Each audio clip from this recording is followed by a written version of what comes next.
The following is a live sports presentation on Glycon.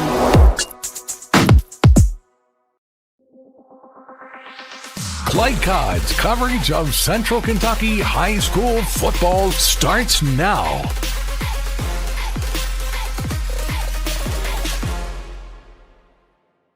A spooktacular matchup tonight on Halloween. It's Boyle County and Frederick Douglass. Welcome to the farm. I'm Chris Labar alongside former U of L Cardinal Joey Hamilton. Joey, this is a very important game for both teams moving forward.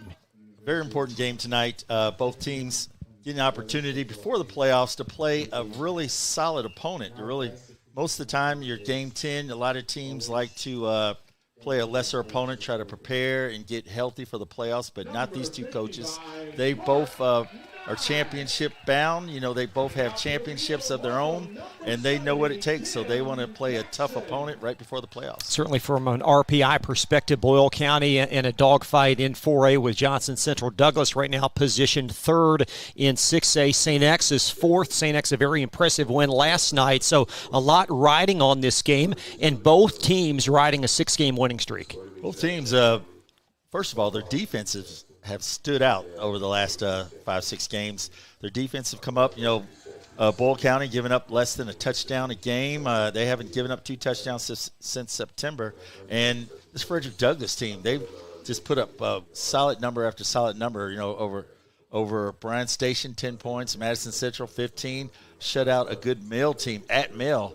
Put a 0 up there. So, and Corbin, Corbin's always strong, and gave up 7 points against them. So both defenses are coming in the right direction. Now they're getting their offenses in the right direction for this playoff run. It is a senior night, and it is a outstanding evening for high school football. Tonight's weather forecast presented by Suntime Pools and Spas. Good people to know if you have a pool. Temps right now in the lower 40s, and it certainly is going to dip down. We're in prime football weather with the playoffs looming. It's chilly weather.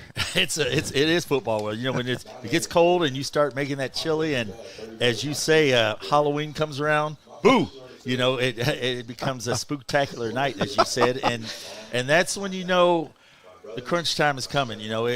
Thanksgiving is right around the corner, and that's when you get down to your Final Four. But when it gets to Halloween, the playoffs are on their way, and that's you get those big coats out if you're a fan. If you're a player, you're still out there with a cutoff shirt. If you're a player who's on the bench who doesn't get as much playing time, you throw those thermals on and get ready to cheer your boys on. Justin Haddix doing a fantastic job as head coach of Boyle County. He's got 4 state championships to his credit. He'll join our Joey Hamilton for his pregame thoughts. Just getting started live on Glycon, Boyle County and Douglass. More coverage after this.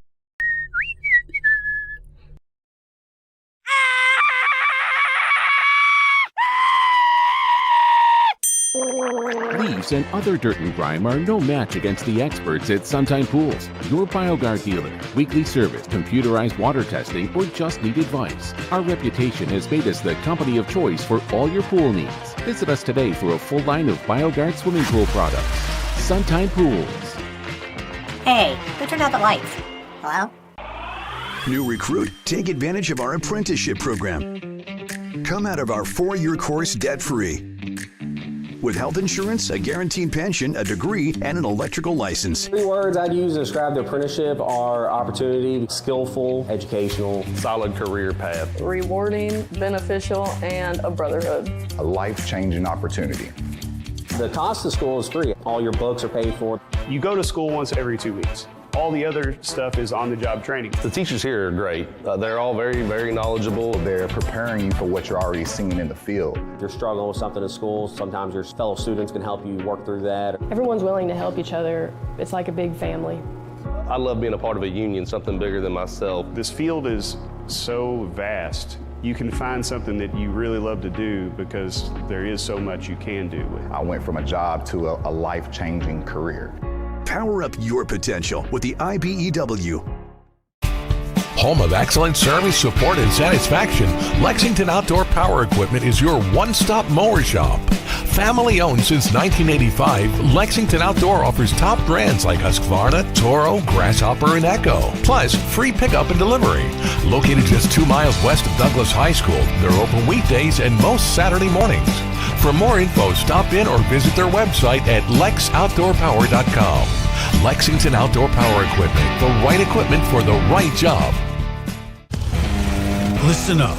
In a world overwhelmed by noise, we live life on simpler terms. Our terms. No agendas, no drama. Our road, our rules. Let's ride. Can one college be all things to all people? Bluegrass Community and Technical College can. Learn more at bluegrass.kctcs.edu. This edition of Coach's Comments is brought to you by Bluegrass Community and Technical College. Get started by finding the program that works for you at bluegrass.kctcs.edu. Bluegrass Community and Technical College. College for your world. Welcome back to Glycod Sports. I'm here with Boyle County head coach Justin Haddix in his 6th year. Coach, what is it about the community that keeps breeding state champions? Just the culture there of all that. They've been winning a lot of state championships since 1999 when they got started. Coach Smith really changed that culture around, and they've had, you look at it, they've had 3 different head coaches win state championships. Coach Smith, Coach Larry French came and went on a great run, and then we've got there and we've won. Have done that, our staff has, and you look at it, it's the culture of the kids in that community that just love football, and they're very disciplined, and they put in a lot of hard work and very coachable. Coach, you've had state championship teams. Is this team there? I think, you really can't answer that till the end. So somebody says, well, did you have a good practice? I said, we're never going to have a good practice until that last, hopefully in December. I don't know that date, early December. If we win that last game at 8 p.m., I know it's played at 8 p.m. We win that one. I'll say we had some good practices during the year. But we've got a good chance. I think that's something everybody kind of talked, where do you think you'll be? And I said, I think we'll be in the thick of it. And, I think as any time as a coach, if you got a chance to be in those last 4 or 5 playing in the region finals and up, you're playing good teams, and I think we got a chance to make some noise there. So you're talking basically Thanksgiving practices. What do you like about this team this year? I think defensively we're really physical, and we made a deal off season. That's the thing we talked about was we were going to be the most physical team on Friday night when we play, and so far that's worked out for us. We've been there, and I think old school football, people think about all this whatever, but at the end of the day, whoever blocks and tackles the best is going to win the game. You don't turn the ball over. If you block and tackle well, you got a chance to win the game, and that's what we focus on. So who are your team leaders offensively and defensively? I think it kind of goes through, Seneca Driver is obviously a big-time prospect in this, but what he does on both sides of the ball for us, he's very physical. He plays well on the edge. He's doing this, catching the ball. He's also a blocker. And then on defense, I think he's had 2 or 3 pick sixes playing linebacker, and also a good rusher. I think up front, Clifton Yoakum and Daryl Yancey do some big things for us on the D-line, and they really dominate the line of scrimmage. So we've got some guys that are really – those guys kind of set the tone for us in what we do. So your opponent tonight, Frederick Douglass, what have you seen on film from them? Physical, and they're downhill running. They got a really good back. I think they're good up front. They're well coached as far as what they do on both sides. Defensively, it's always kind of hard to get a read on what they do. I think Coach Poe does a great job with their defense, and they get a lot of athletes running around making plays. What will it take for a victory for Boyle County tonight? I think we got to be physical. Got to be the most physical team. We got to block and tackle well. We talk about 11 black hats to the ball. We want 11 black helmets to the football, and good things happen in that. Obviously, you can't have turnovers, and you got to win the special teams battle. You just heard it right there from Justin Haddix, head coach in his 6th season at Boyle County. He's got 4 state championships already. Looking for another this year.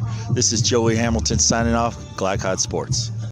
No one college can be all things to all people, but Bluegrass Community and Technical College is as close as it gets. We're affordable, like you've got a great chance to graduate with little to no debt. Affordable, flexible, with in-person, online, and hybrid programs. And you can easily transfer your credits to continue on to a 4-year university. So while we can't be everything to everyone, we can be a lot of things to you. Learn more at bluegrass.kctcs.edu. Drive with the confidence and security of a pre-owned Kia from Cartown Kia.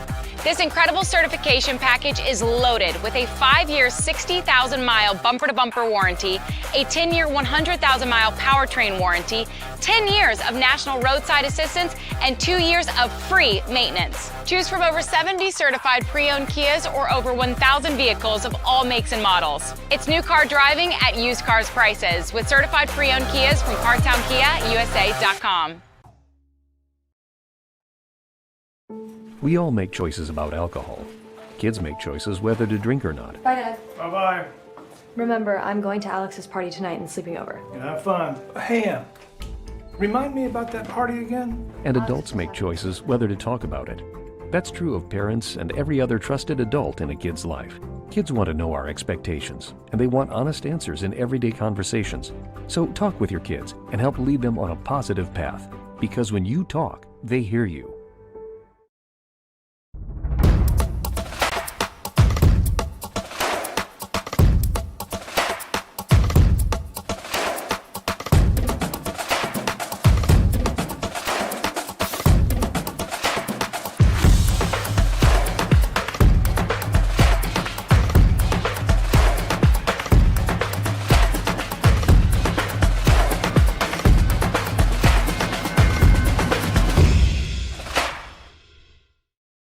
For any of your window, door, and siding needs, contact the team at Elite Building Products. Their factory-certified, licensed, and insured contractors have been installing energy-efficient windows and doors for over 30 years. They also offer energy tax credits and military veteran discounts. Locally owned and open weekdays at 242 Wilson Drive, just off of the 27 bypass. For a free estimate, call 859-887-2440. Elite Building Products. With Fast Signs, create custom deep sea signage that makes the wait a visual escape. Fast Signs, make your statement. Stuck on the road? Call Martin's Peterbilt Mobile Service. Our 24/7 commercial roadside service, truck and trailer repair, and warranty service will have you back on the road in no time. Call us 24 hours a day, 7 days a week. Martin's Peterbilt, keeping you rolling. You're watching Central Kentucky High School football on Glycod.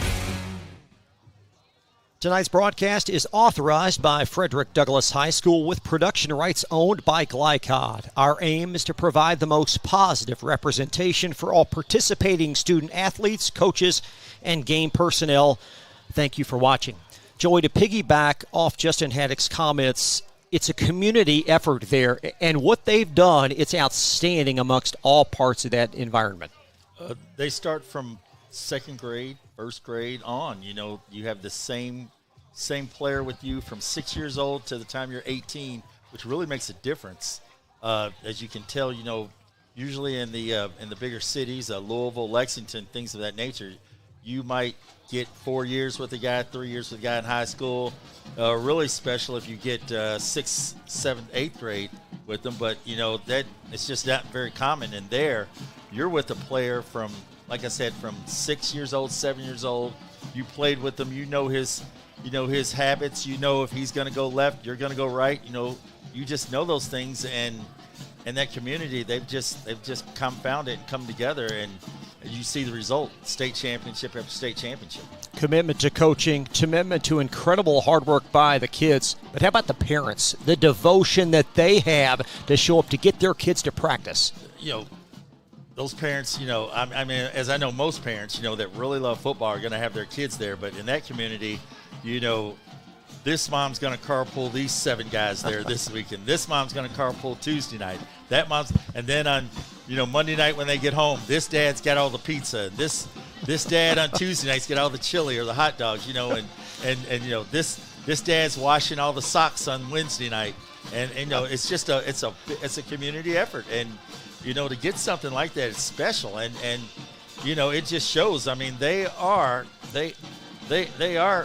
6th in the state with state titles. They have 12 state titles, and most of those basically come since Coach Smith has been there in '99. And you know, to get up there with the Mayfields and the St. X's and the Bowling Greens, you know, and to move ahead of some of those schools, it's just a testament to your community and what you've done as a program. Strong Boyle County defense this year. There you see their rankings amongst the tops, not only in the state, but number 1 in 4A, 11 points per game.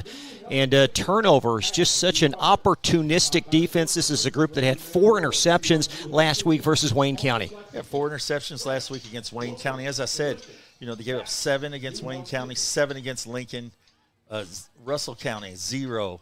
You know, a strong St. X team, 3 points. Ballard, you know, who gave up 2 touchdowns for that. But the deal is they haven't lost since September 5th. You know, and if you remember September 5th, that's when that warm weather was around.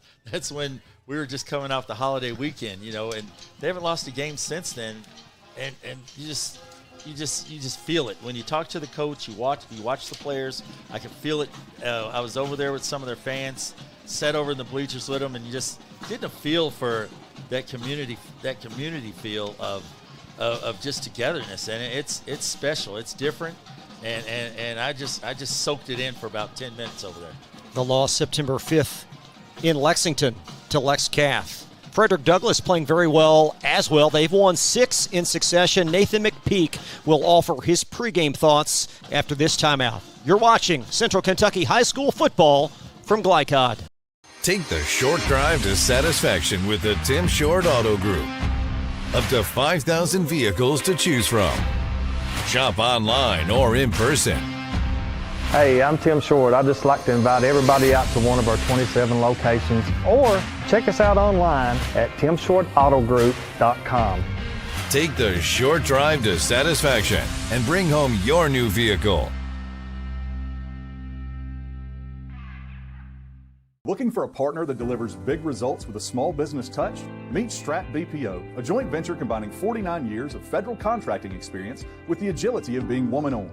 We provide scalable business process outsourcing and contact center solutions with top-tier compliance and people-first service. We are 400-plus employees strong, ISO certified, and FSMA compliant. Now hiring in Clark County, bringing 400 new jobs and a bold commitment to community growth. Strat BPO, small business certified, large business proven. A new year means next level math, but even the best teachers can't always provide the personal attention each child needs. Mathnasium has a solution to help any student excel. Our caring, highly trained instructors use a range of teaching modes that ensure true foundational understanding. We're not about rote memorization. The Mathnasium method develops the critical thinking and problem-solving skills they need to succeed, with the option to learn face-to-face online at home or face-to-face at one of our 1,000 neighborhood learning centers. Mathnasium, we're changing lives through math. Proudly based in Jessamine County, R.J. Corman Railroad Group has been serving North America's railroad industry since 1973.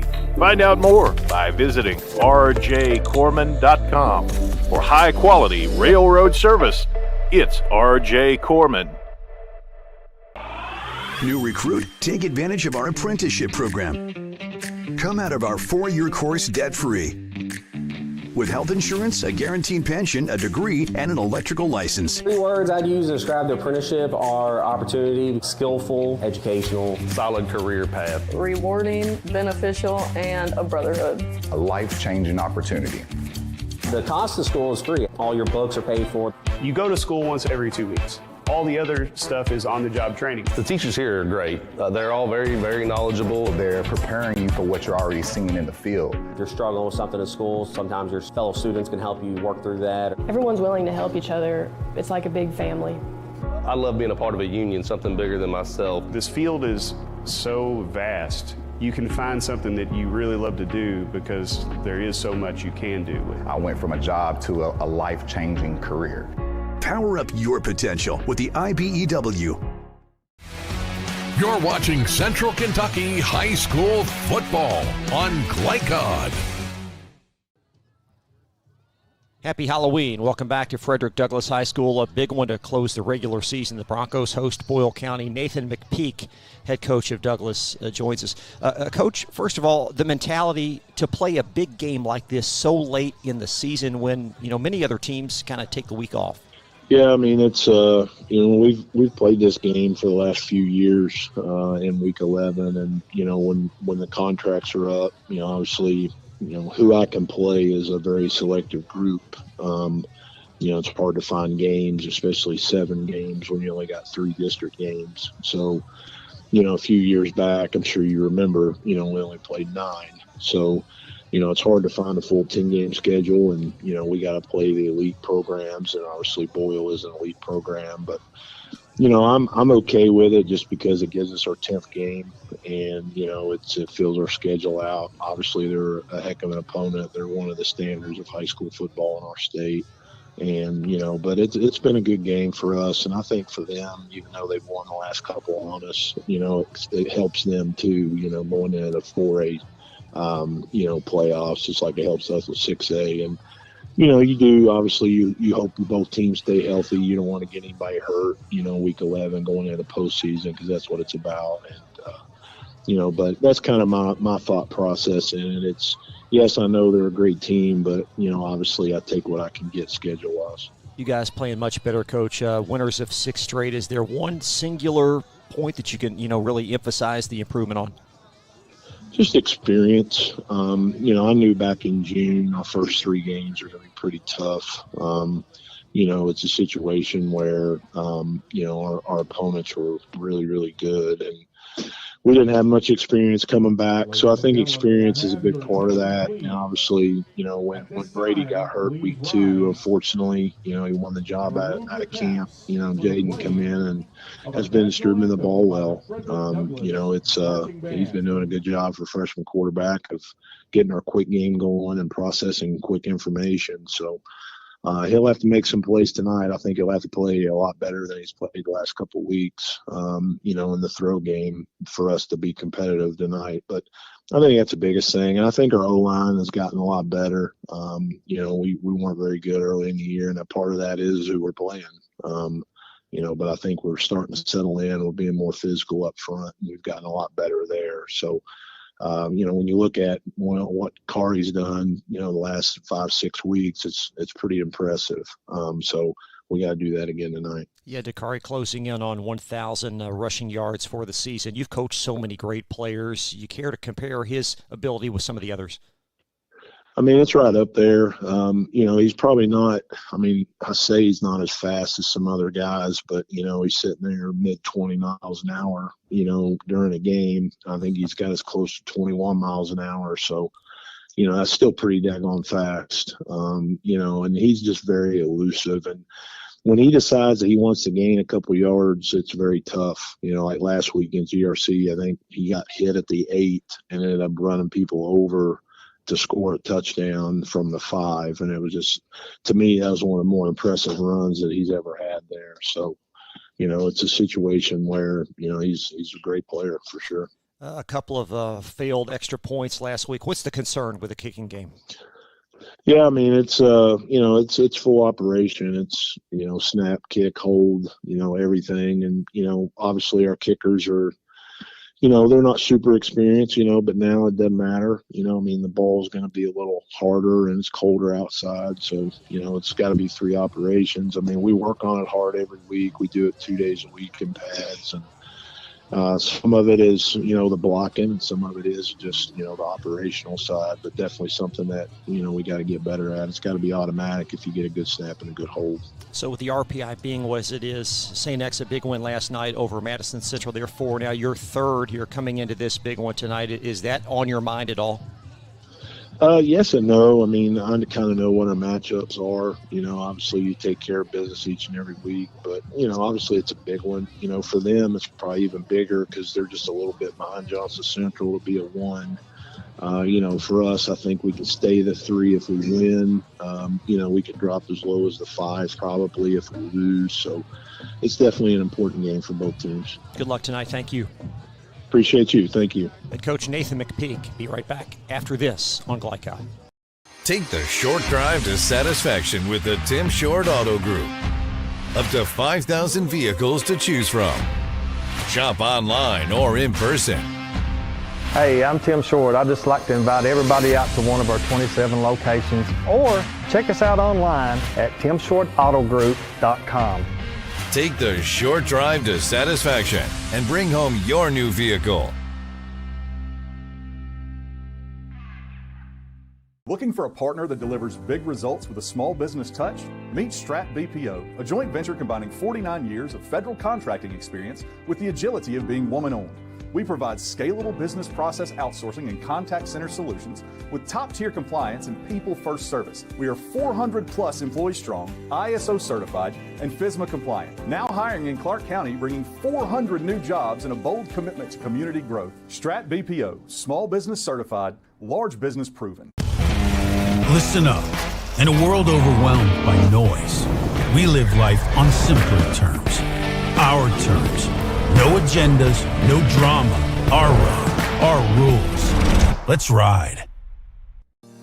Research has shown high school sports to be a great community influence. Join scores of local businesses that have partnered with Glycod in sponsoring live, hometown-oriented sports programming on our video and social media platforms. For more information, email info@glycod.com.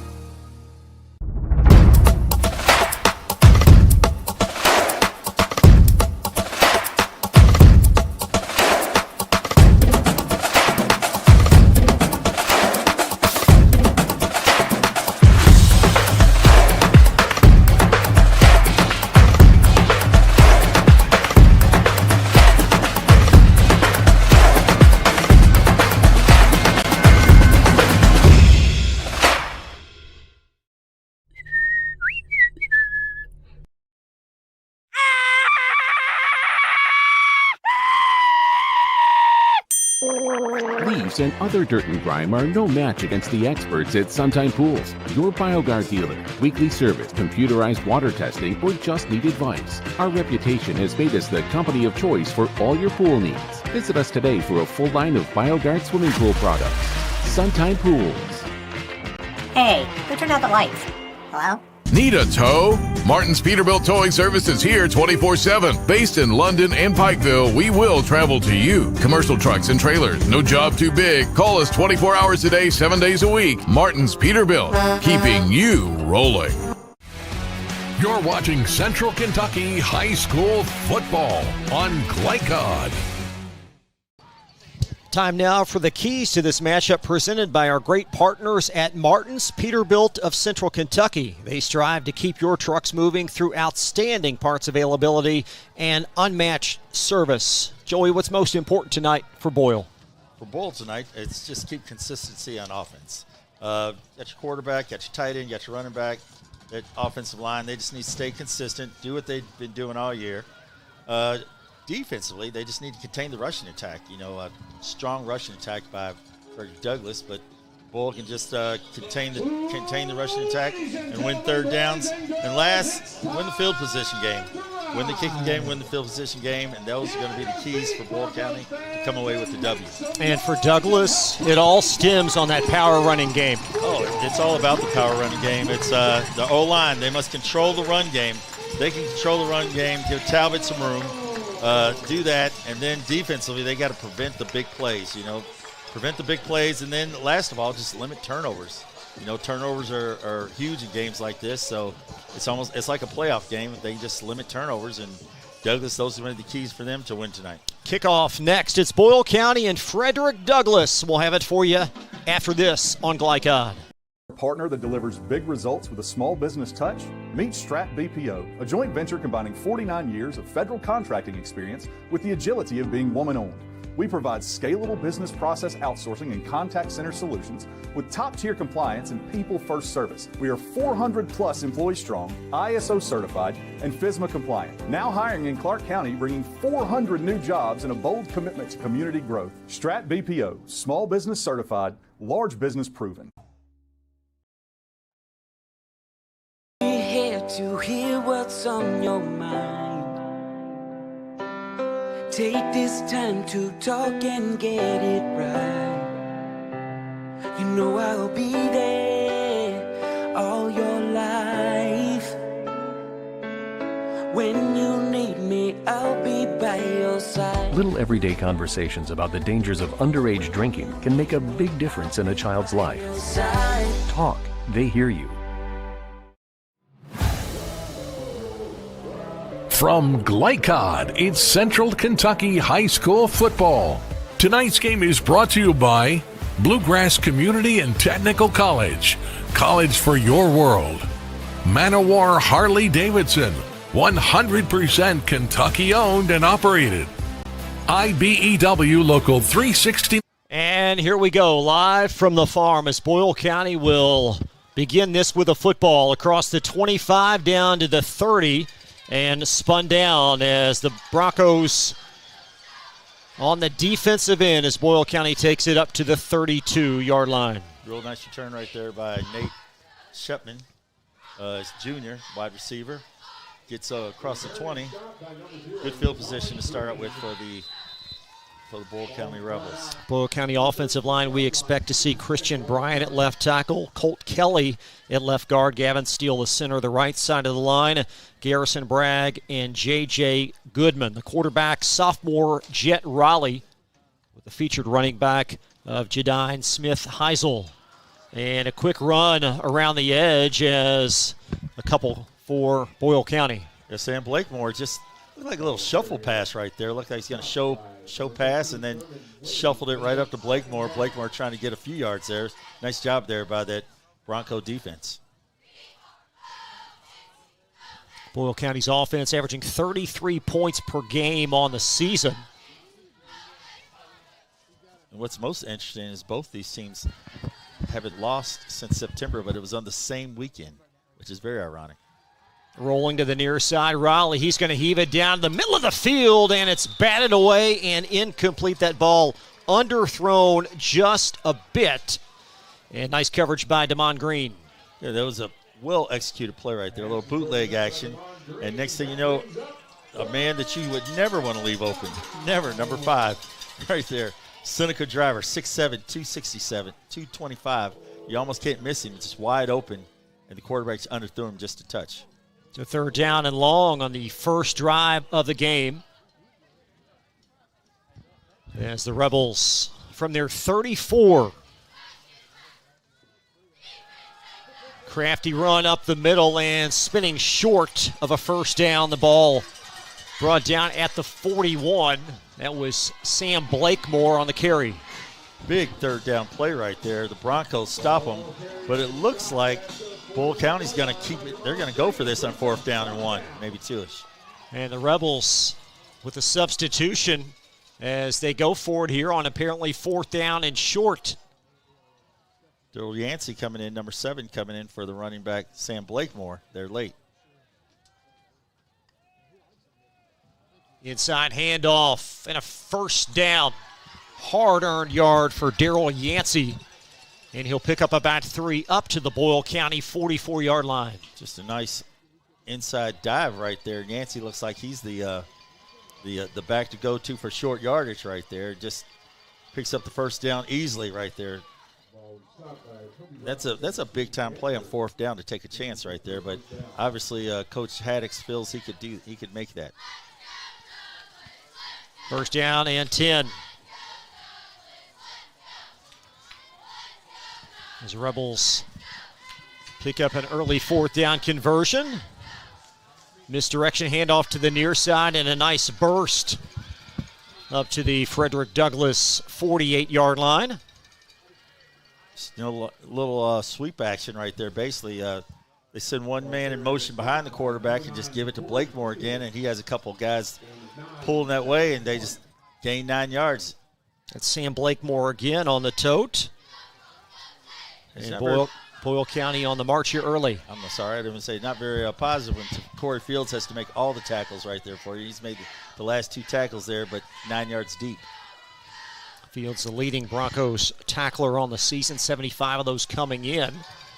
And this time the Broncos front very stout. Only a yard was needed, and it may come down to a mark. That was a very interesting play, if I want to say that.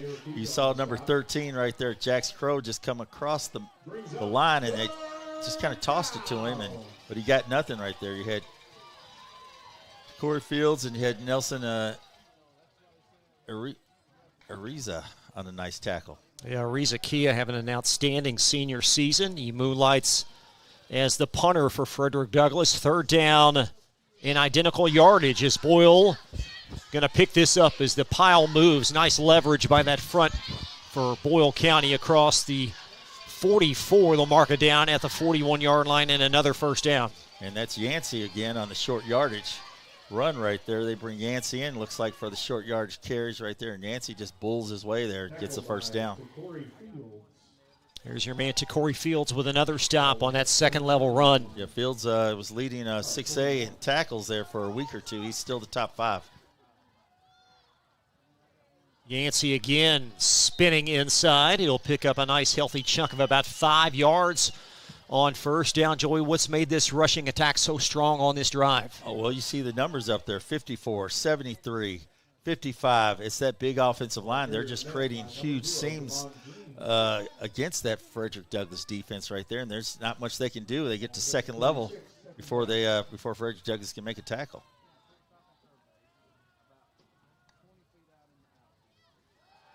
Back to pass. Raleigh going to heave it in the end zone and incomplete. Nice coverage by Frederick Douglass corner Emmanuel Marshall, and it's third down and medium. Your Marshall right there on the coverage right there had to be a perfect pass, looking for number 6 there, Jakeem Ray. And he also had his big man going across an under route right there, but he tried to go deep on that one. But here we go, big play here for the Broncos, third down, but you know this 4-down territory because they show they'll go 4 downs anywhere. Sam Blakemore back on at Boyle County's running back position as Yancey will trot off the field. As Boyle County, as Joey mentioned, already connecting on a 4th down on this drive. They've moved it now to the Broncos 36 where it's third down and 5. And Blakemore trying to nibble his way up the field. And he's denied of the first down, plummeted at the 31. So now you've got another 4th down and short. Yeah, 4th and inches right here. You saw big number 52 there, Garrison Bragg on the O-line just pushing through, and the back coming in right behind him. But, they're going to move the chains. They're giving him the first down. Okay. Now. So it will be a first down. Got some confusion on that far sideline, so now it's going to be first down and 10. From the naked eye, it appeared Blakemore was short. It did look like that from here, but the referee's right there. He saw it, moved the chains. As I said, you got big number 55, J.J. Goodman and others. They're just plugging holes. There's Blakemore again. He'll twist for a few, running right between the tackles. Just a dive right there, and just a little fold block by the lineman right there. Just getting a few yards again, and like I said, every time when you're in 2nd and 5, 2nd and 6 right there, positive yardage every time.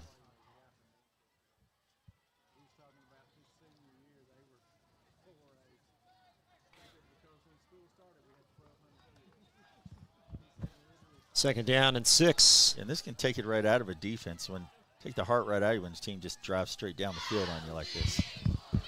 Rolling to the near side, Riley's 0 for his first 2 on long passes, and this one batted away and incomplete. Toby Robinson in coverage as he'll deflect it off of Seneca Driver. Yeah, Robinson right there, Johnny on the spot, right behind Seneca Driver right there. Just Johnny on the spot making a nice play right there. Driver would have had to jump up and get that one, but as you said, Toby Roberts right there to knock the ball down. And another big third down play here for the Broncos right here. Jeffrey Poe's defense trying to bend but to not break here as Boyle County at the 25 playing keep away.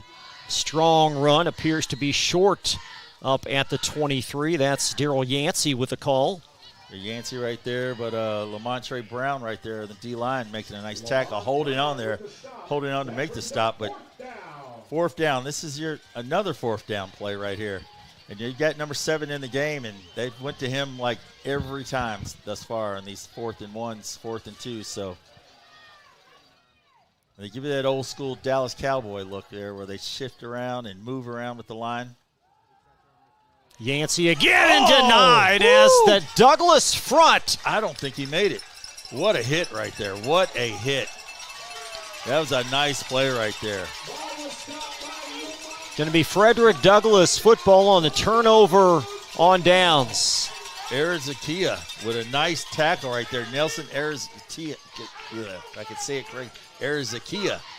Nelson Arizakia with the initial hit right there, and he got joined in with a bunch of other Broncos. That's a huge, huge play right there. Mark that down. 5 minutes, 30 seconds in the first quarter. The Broncos hold on 4th down. And the Rebels had went for it every other time on 4th down. So huge play, momentum swing here in the first quarter. Got a drive that elapsed 6:30 on the timer, and here's an inside Douglas handoff as they'll move right to left. And that's Talbert right there, giving the ball right away. But Cliff Yoakum, number 74, D-line right there, making a nice play. Takari Talbert, as Coach Nathan McPeek mentioned in the pregame, having an outstanding junior season, 956 rushing yards. And we'll also keep an eye on freshman quarterback Jaden Guzman, who, Joey, has gotten better and better as this season has dipped into the late months of October. He's like a new guy since I watched him early September against Trinity. He has improved a lot, tremendously. There's Talbert again trying to shake outside, and there's a first down as Dakari up across the 32. Now they'll mark it at the 37. That's a pickup of 13 and a first down. Nice bounce outside right there by Dakari Davis. Dakari just making a play right there. Dakari Talbot just making a smooth one-step bounce outside, give him a lateral move, get upfield, move the chains, first down. Xavier Carter, the right tackle, with a nice block to free some real estate. And the Broncos now from their 40 with a pair of receivers, as you see to the lower right of your screen, one of whom now in motion, DeAndre Clay. Here's a handoff as that's Ross trying to navigate a few things. And it's thick in there for about no gain. Yeah, not much in there for Ross. Very thick in there. Just trying to find a hole, trying to find a seam right there. But that tough Boyle County defense, as you said, they're only giving up 10 points a game, and they lead 4A with and 11th statewide, with that. So I mean, they've been putting up strong numbers these last few games. Boyle County's defense again +8 on turnovers. The defensive front we expect to include Daryl Yancey, Bradley Burris, Cliff Yoakum, the linebacker, Seneca Driver, Kane Logan, Lucas Akers, Braden Borders, Kaufman, with Jakeem Ray, Bubby McPherson at corner. Talbert. Not much there. Lowering the shoulder for about 1. Seneca Driver right there filling the seam on that one. Not much there at all. And that four-man front seems like they've got to change their tune now in the last 2 plays. They're getting a little stingy in there. As you said, it's getting very thick in there. And you see one of the team captains there, big number 74, just getting in there right there. That's Cliff Yoakum. And a host of other Rebels. They're just not giving up much right now at all. Big third down play here for the Broncos after Dakari Talbot makes a couple of nice runs. Now you got 3rd and long. This is the Broncos' first drive. Boyle County marched all the way down the field, took 6:30 off the clock, and was denied on 4th and 2. This is Douglas's response. And Guzman going to fling it for the first time, and he is dropped. A sack back at the 34-yard line. It's Jax Crow. Jax Crow just came in there, shot through, went low, took him out.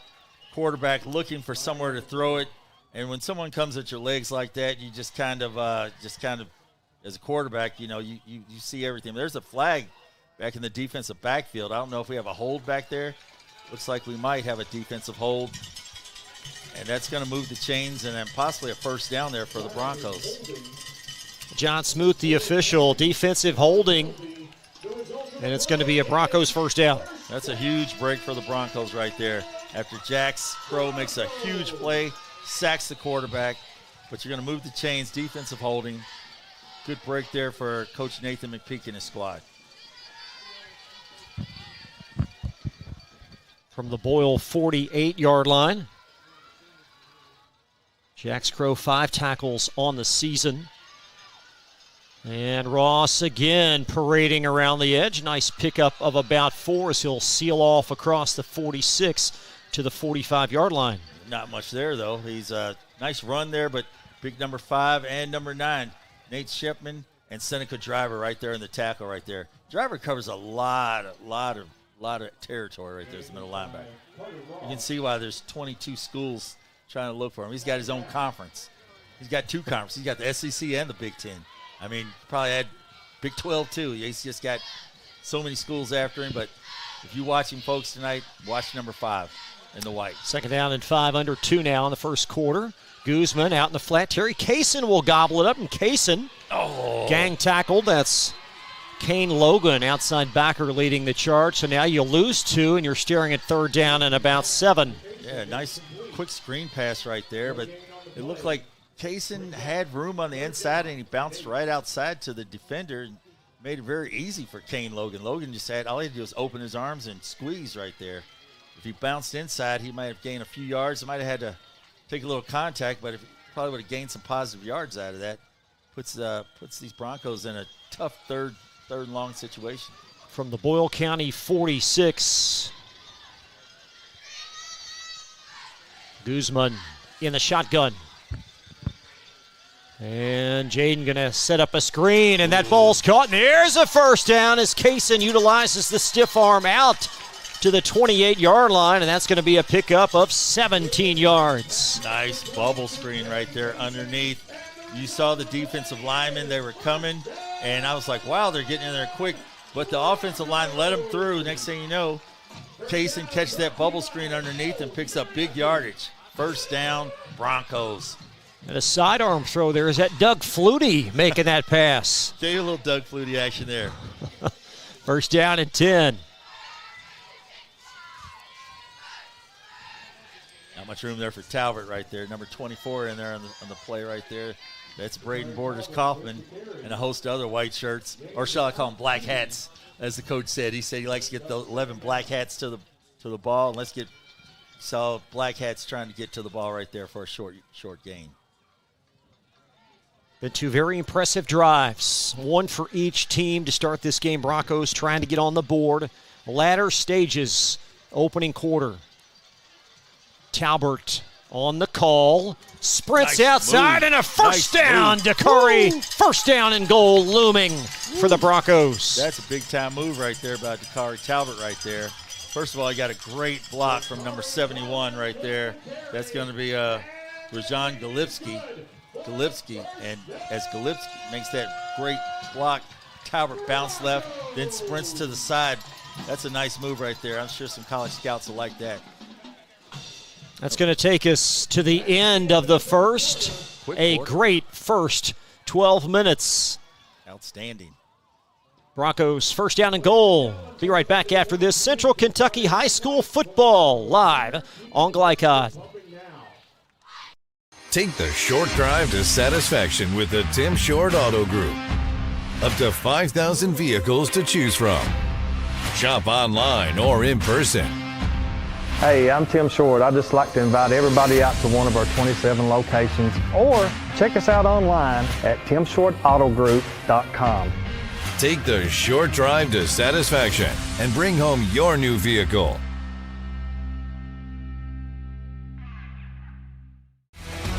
You're watching Central Kentucky High School football on Glycod.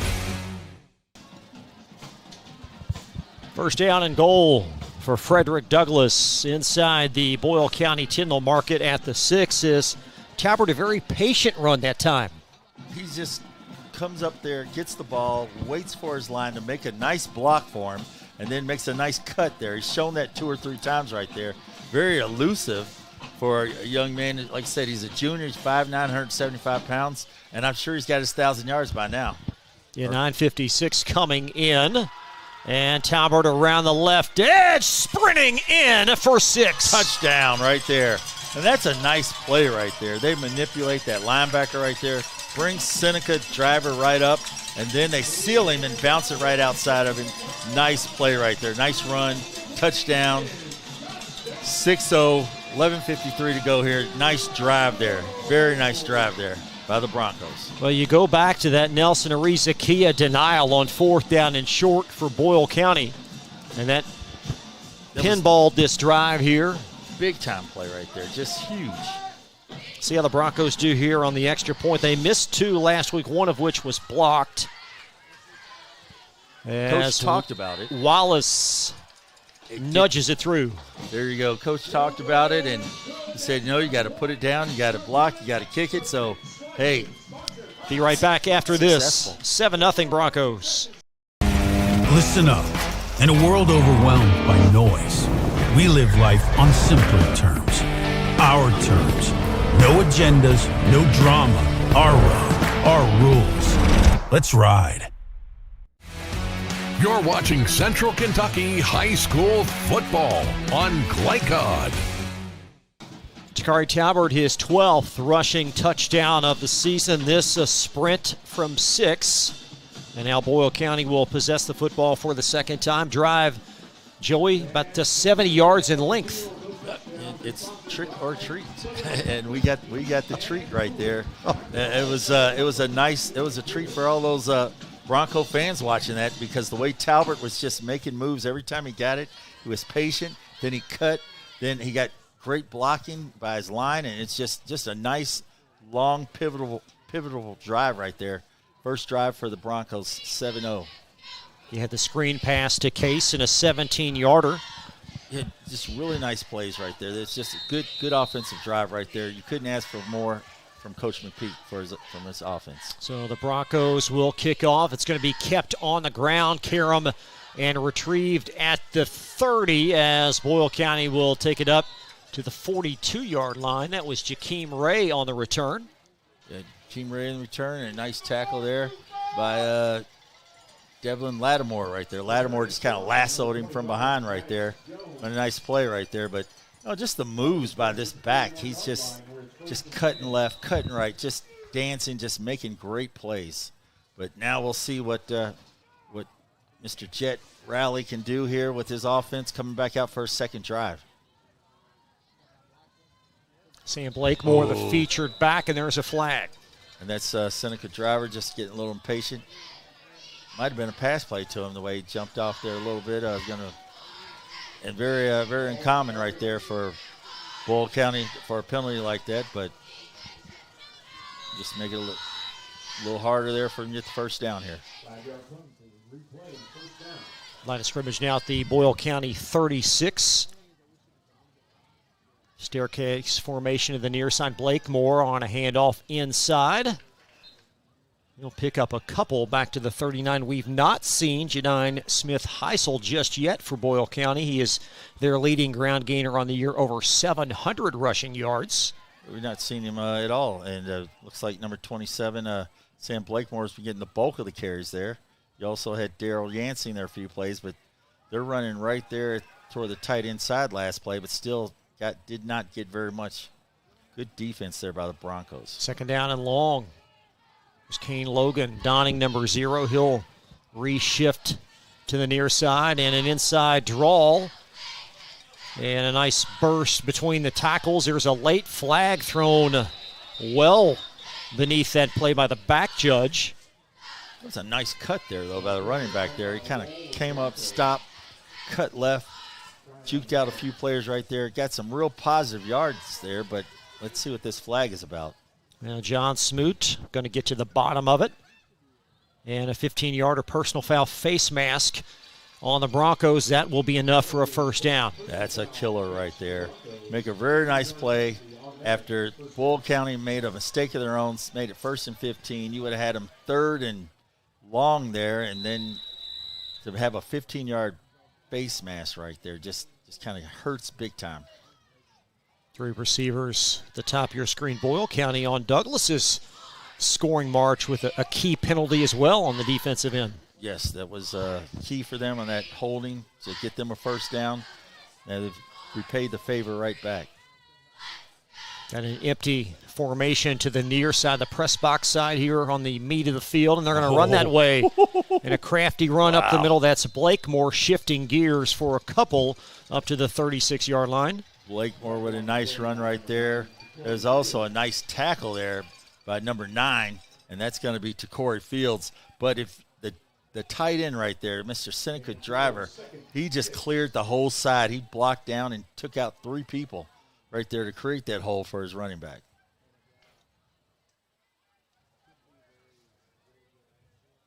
Got 2nd down and 5, and you had some guys moving, and the left side of the line did not move, but there was no flag. Well, there's no flag right there because when the ball was snapped, no one was moving. They kind of, I think a few of the offensive linemen on the left side just kind of looked and stopped, and then when the ball was snapped, they didn't move right there. So big 3rd down play right here for the Broncos, but they know they're in 4-down territory because Boyle County will go on 4th down. They're going to have 2 plays here to try to stop them.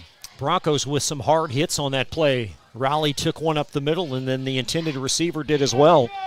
And now you've got 3rd down and long. Blakemore to the left of Jet Raleigh that's in the gun, and Raleigh going to hand it off inside. And no thank you on Halloween as the Broncos force 4th down and 6. That was just a nice defensive play right there by your interior guy right there, and that's going to be number 25. That was just a nice tackle right there by Maddox Jones. And Max Jones actually playing linebacker, but that time he stepped up and played like he was a lineman, just right there next to his lineman, just plugged the gap and made a big-time play. 4th down here. Huge play. Boyle County 1 for 2 on 4th down opportunities tonight. And Justin Haddix going to keep his offense on the field.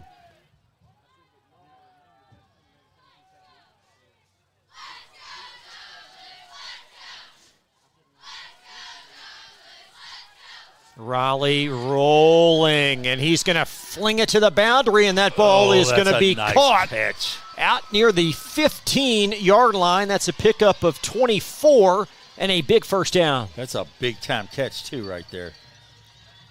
Jet Raleigh just rolls out to the right, and the linebacker or the defensive end just gave up contain right there, ran right into the back, let Raleigh get outside, and then, of course, he found his all-world big-time player, number 5, Seneca Driver with a big-time catch, 1st down, move the chains. They've got him out there in an island. I'm thinking Gronk stuff right here, one-on-one coverage. 1st down and 10. Blakemore running that direction. He'll spin back inside and pick up a couple just shy of the 10-yard line. Nice run right there, but if you can watch that again at the top of the screen, watch number 5 just push his man all the way out of bounds. That's not even fair. That's unfair. That's unfair watching that right there. Well, the Broncos defense, they're known for their physicality as well. Yes, they're known to be very physical. And, you know, as you watched them through the years and watched them here late, you know, ever since their Trinity and their manual game, they've gotten better and better and better, more physical. But Coach Haddix said that that's what they live for, physicality. So that's what they want to be, a physical football team. They've got a little unbalanced set here. 2nd down and 7. Handoff inside, squirting through that hole. That may be enough for a 1st down. A little wildcat action right there to Seneca Driver right there. Just snap it back to him, a little double unbalanced right on one side, and he just gets up in there and gets close to a 1st down.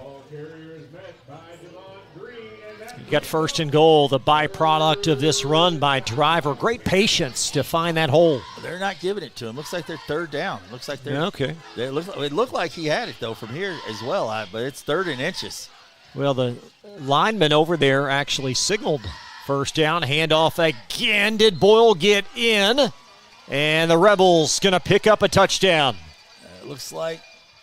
Or Yancey. will it? No, there's 1st down, but no touchdown. Okay, I beg your pardon. Yancey, well, one referee is not saying it, but another referee is.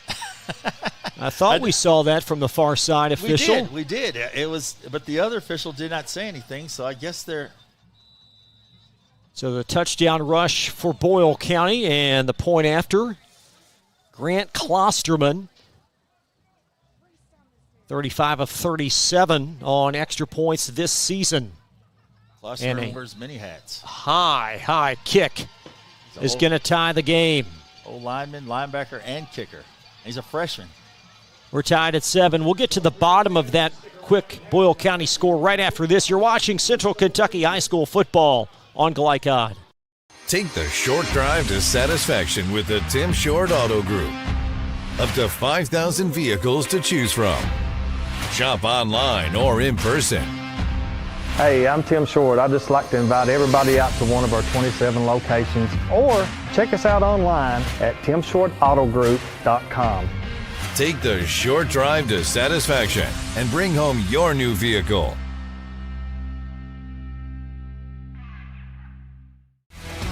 You're watching Central Kentucky High School Football on Glycod.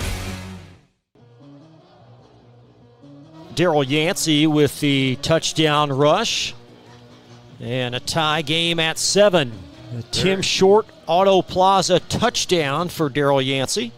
Very impressive drive there to come right back after they missed out on a 4th down opportunity the previous series, and then come back and score against the Broncos. So here we are, 7-0 with 7 minutes to go. Klosterman going to keep it on the ground as well. And that's a live football scarfed up by Douglas on the carom at their own 39-yard line.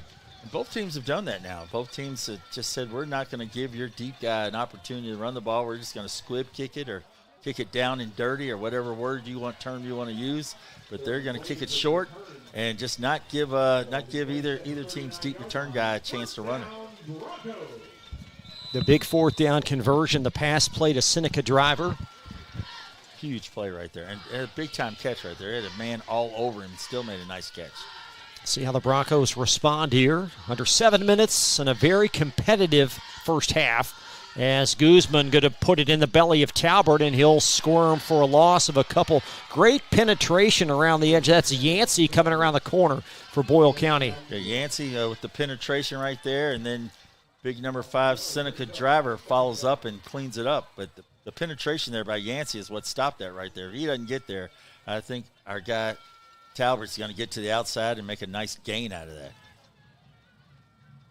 Loss of a couple, 2nd down and a dozen as the Broncos possessing the ball for the 2nd time. This has been a very rapidly played game. Guzman back to throw. He'll dump it short. It's caught, and a 1st down across the 50 down to the 48-yard line, and a nice pickup as the ball's caught by Talbert. Yeah, that's Talbert right there. He doesn't catch too many balls, but he's got that's about 7th catch of the year. But when he does, he's a threat. I think he's got 1 touchdown on the year with that. But that was just a nice play right there. Nice, put him out in the flat right there, one-on-one coverage. Makes a nice stop, juke move, gets the 1st down, comes over to the side, gets some water, probably be back in next play. Lucas Akers was in really good position there, the linebacker, and could not break the first tackle on the contact. So 1st down and 10 from the 49. There's a handoff for the first time, Jeremiah Turner, and Turner a couple up to about the 47. And you can tell the styles on that Turner, just a totally different style of runner right there. Just a more quick scat back right there, trying to get what he can get. Gets about a yard or two, not much there. Nice play there by number 24 in defense. That's going to be Braden Borders-Kaufman. And Kaufman, 51 tackles coming in, junior middle linebacker. Douglas going to have the football to start the 2nd half as well, so a chance to string a couple of drives together in what is now a tie game. Guzman gives to Turner again. No, he won't. He's going to keep it. Oh, he lost it. Guzman lost the football, and it's scooped up by Boyle County at the 40 and in for a touchdown. Daryl Yancey, but there is a flag. Oh, that's a tough break there for the freshman right there. He's looking to throw the ball, and he just slipped right out of his hand. He slips out of his hand. He tries to go back and get it. Dives for it, misses it right there, and Yancey scoops and scores. But we have a flag. Let's see what that is. Well, that was an obvious fumble. Yes, just trying to, no tuck rule there. Just trying to pull it back and just fell out of his hands. And so it's not going to be a touchdown here. We've got a personal foul against Boyle County, chop block. But it's still going to be Boyle County ball. And that's a heck of a break right there for Boyle County to get that, because the way the offense have been moving the ball for Frederick Douglass, there was just not much stopping them. The only way they stopped them is stop themselves, and that was a play right there by the young quarterback.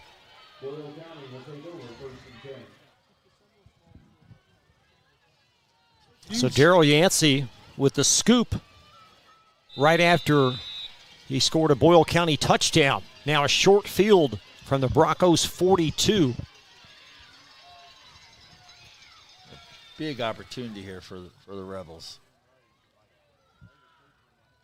Sam Blakemore, the back as Raleigh heaves down the far sideline, and he'll overthrow Seneca Driver, and it's incomplete. Yeah, incomplete right there. Good pressure and defense right there by number 16. That's going to be Thurman Wade. Wade just came in and put a little pressure on quarterback. Quarterback overthrew his receiver, Seneca Driver. Close man to the ball was a Frederick Douglass DB. Good downfield coverage by this Broncos secondary led by Sion Khan, who is an emerging star, 53 tackles on the year, a couple of touchdowns as well. Another junior right there, another guy that you're going to have back next year. And Seneca Driver coming off the field right there, a little winded. Second down and 10 as Raleigh. He'll leave with Logan, Kane Logan, his first carry tonight, and Logan will move it for a few up to about the 36, and now you've got 3rd down and 5. 3rd down 5 right there to Landon Holland right there, just holding on. Big number 74, just holding on right there, trying to make a play, and looks like they're up on the ball. They're up there quick. Raleigh awaiting the snap from Gavin Steele. One turnover in this game. It was a fumble by Jaden Guzman. As Raleigh rolling to the right on 3rd medium, he'll call his own number, nice and tackle. He'll be denied. Slung down up at the 32-yard line. There's Irakiza with a nice tackle right there. Just shot through like a missile and made a nice tackle right there. Nelson Irakiza. And the quarterback had room to run on that, but number 8 just comes through and makes a nice play there. Nelson just grabs on and holds on there, so it's going to be another 4th down here. It looks like we're going to go Wildcat here with our big man, number 5, Seneca Driver. Only one back there. Boyle 2 for 3 on 4th down tonight.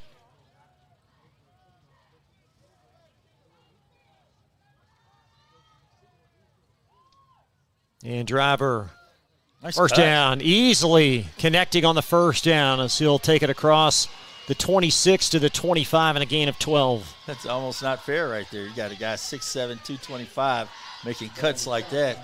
Kind of stuck his leg in, then planted, then came back, and with a nice juke move right there, then just barrels right up there and gets the first down. And they're on the move again. First down and 10. Rebels just outside the Broncos red zone. Under 3 minutes first half.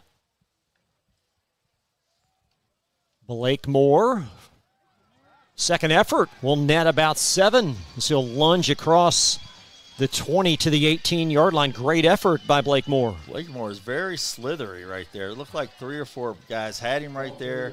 Then next thing you know, he pops out right there. Then your safety out there making a nice play right there. Second down and short. Boyle County owning time of possession in this first half. Trying to take the lead. And Raleigh fakes the handoff. There's the slant. It's caught, and Driver in for a score. Nice play right there. Just a really solid play right there. And that was an 18-yard touchdown pass right there. Just not much you can do right there. And I thought the outside linebacker, actually number 14, had a chance right there. Chris Jones came in and jumped up, but quarterback just gave him that little Doug Flutie, as you say, kind of side-armed it in there, and nice throw. Hits his man, number 5, touchdown, Boyle County. Klosterman. A high arcing extra point, and the Broncos have watched Boyle County score 14 in succession, and they lead by 7. You're watching Central Kentucky High School football live from the farm on Glycod. No one college can be all things to all people, but Bluegrass Community and Technical College is as close as it gets. We're affordable, like you've got a great chance to graduate with little to no debt. Affordable, flexible, with in-person, online, and hybrid programs. And you can easily transfer your credits to continue on to a 4-year university. So while we can't be everything to everyone, we can be a lot of things to you. Learn more at bluegrass.kctcs.edu. You're watching Central Kentucky High School football on Glycod. Alongside former U of L Cardinal Joey Hamilton, I'm Chris LeBar. Welcome back to the farm. Boyle County leading Frederick Douglass 14-7. Seneca Driver, the recipient of an 18-yard touchdown strike from quarterback Jet Raleigh. And now the Broncos will possess the football again, and again they'll also have it to start the second half as well. It was a huge, huge play right there, that fumble to give Boyle County the opportunity, and they're going to squib kick it again. Edding! Oh! Who got that one? That's going to be... That's loose right at the 50. Right at the 50. And they're going to give... looks like the Broncos got it right there. Let's take one more look at, first of all, the touchdown reception and a strike from Raleigh to Driver. Hits him, he sidesteps one and then steps right over. Nice play right there. And number 24 shot in there like a missile right there. Brandon Board's coughing. I thought he took that ball on the kickoff away from the Bronco receiver, but they're going to give the Broncos the ball there, and they've got great field position. They've still got 3 timeouts at the 50-yard line. Jaden Guzman, how will he respond after the turnover on the last drive? We'll find out. 1st and 10, he'll dump it short. It's caught by Caden John, and John will pick up 7 up to the 43-yard line. Nice little play right there. He just kind of stands at the line of scrimmage, and the trip's set while the other 2 receivers go downfield. Catches it, gets upfield.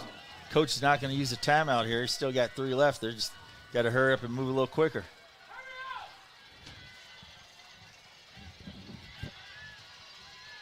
Second down and 3.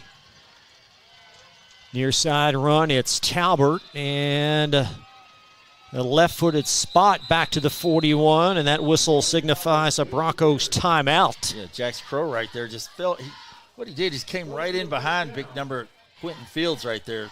Fields comes in on the pull right there, and Crow just comes in right behind him right there. Crow comes in right behind, makes a nice tackle on the running back, because if he doesn't make that tackle, I think Talbot's going to run through there and probably gain at least 10 to 15 yards, maybe more. So now you've got 3rd down and 1. Time certainly not a factor at this point. Douglas still 2 timeouts remaining. And you never know. Boyle County Coach Haddix may call a timeout here if it's 3rd and short. Okay, I was thinking if they lost some yardage here and made it 4th and long here or any type of 4th down, but being 3rd and short like you're hoping you get the 1st down, you might want to call 2 plays on this. If you get the 1st down, then get up on the line and run another play right there. They've been real successful with that play to Talbot right there. When they pull that guard, they've gained positive yards out of that. So will you give it to him again? But it looks like he's not in the game right now. They've got number 13, Jeremiah Turner, in there running back next to him. Yeah, Turner with a couple of carries in this quarter. From the 41. And Guzman back to throw. He's going to look for an open target, and that ball batted away at the last moment at the 10-yard line and incomplete. The intended target was Damon Green. Bubba McPherson, I believe that's an 8. His jersey's rolled up. I'm not sure it's 8, maybe 9, but there's a nice defensive coverage right there. And you went to number 0 right there, Damon Green right there. So come in, got 4th down, so Coach knew all the time he's going two down territory right here. He's got his man Talbot back in the game now. That's a nice pass play. Why not go for it on 3rd down? Yeah, that was Bubby McPherson, the great corner. Talbot needs a yard, lowering, and he is denied. I didn't think he's going to get that. Yeah, big number 57 pulling from Chase Rogers.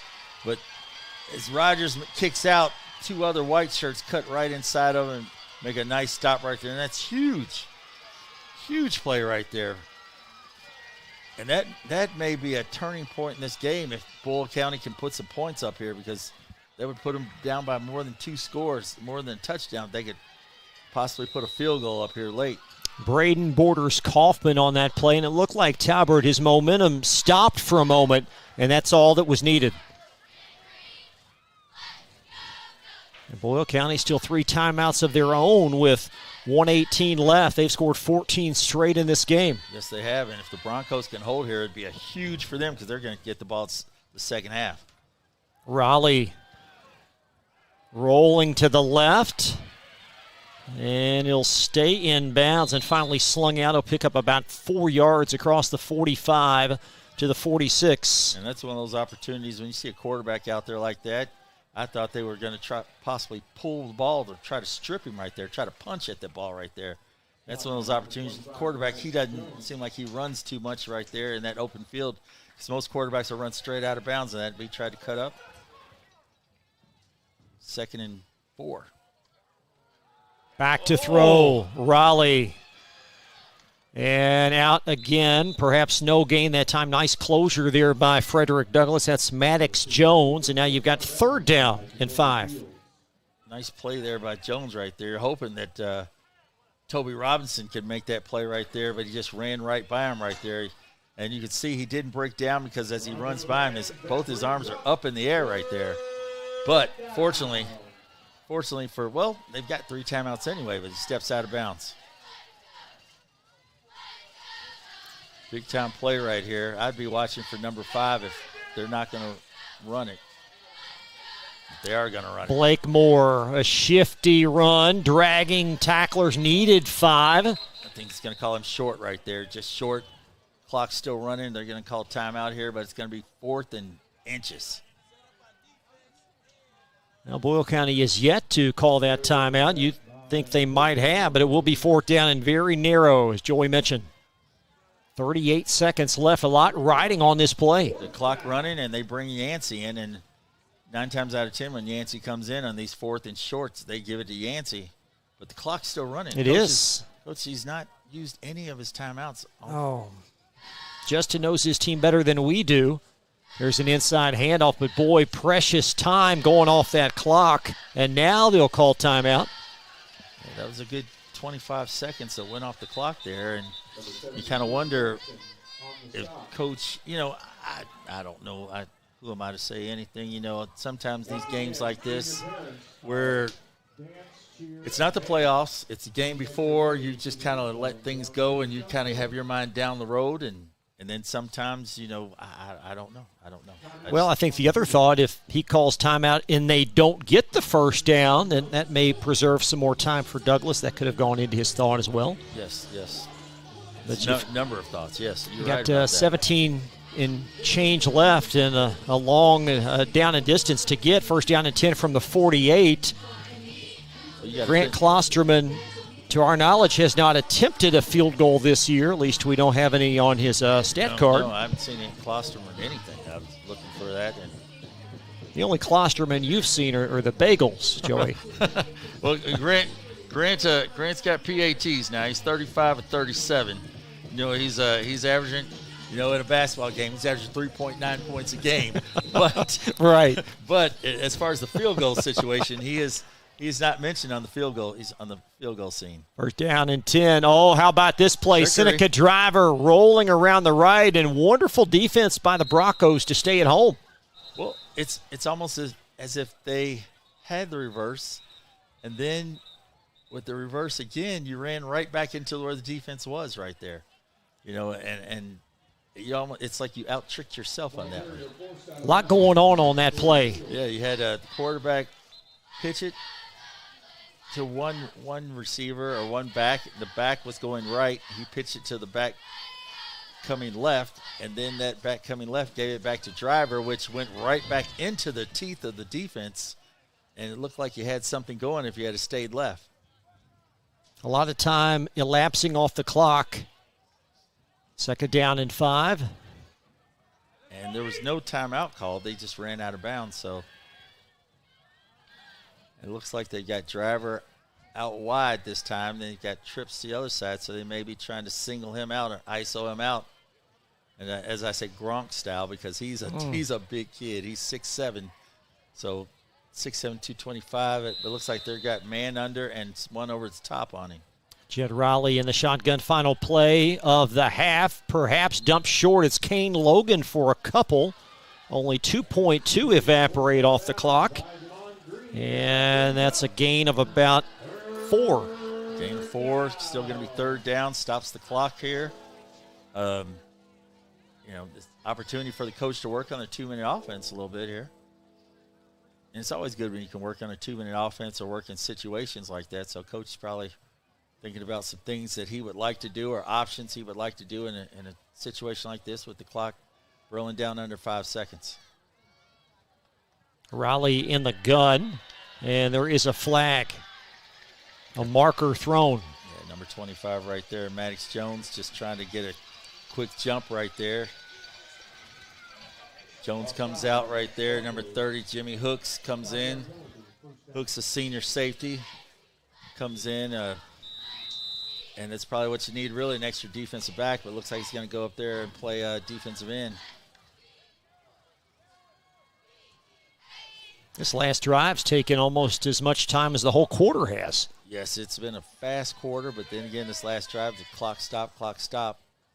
Final play of the quarter, barring a penalty. Riley heaves, and Logan could not run under it.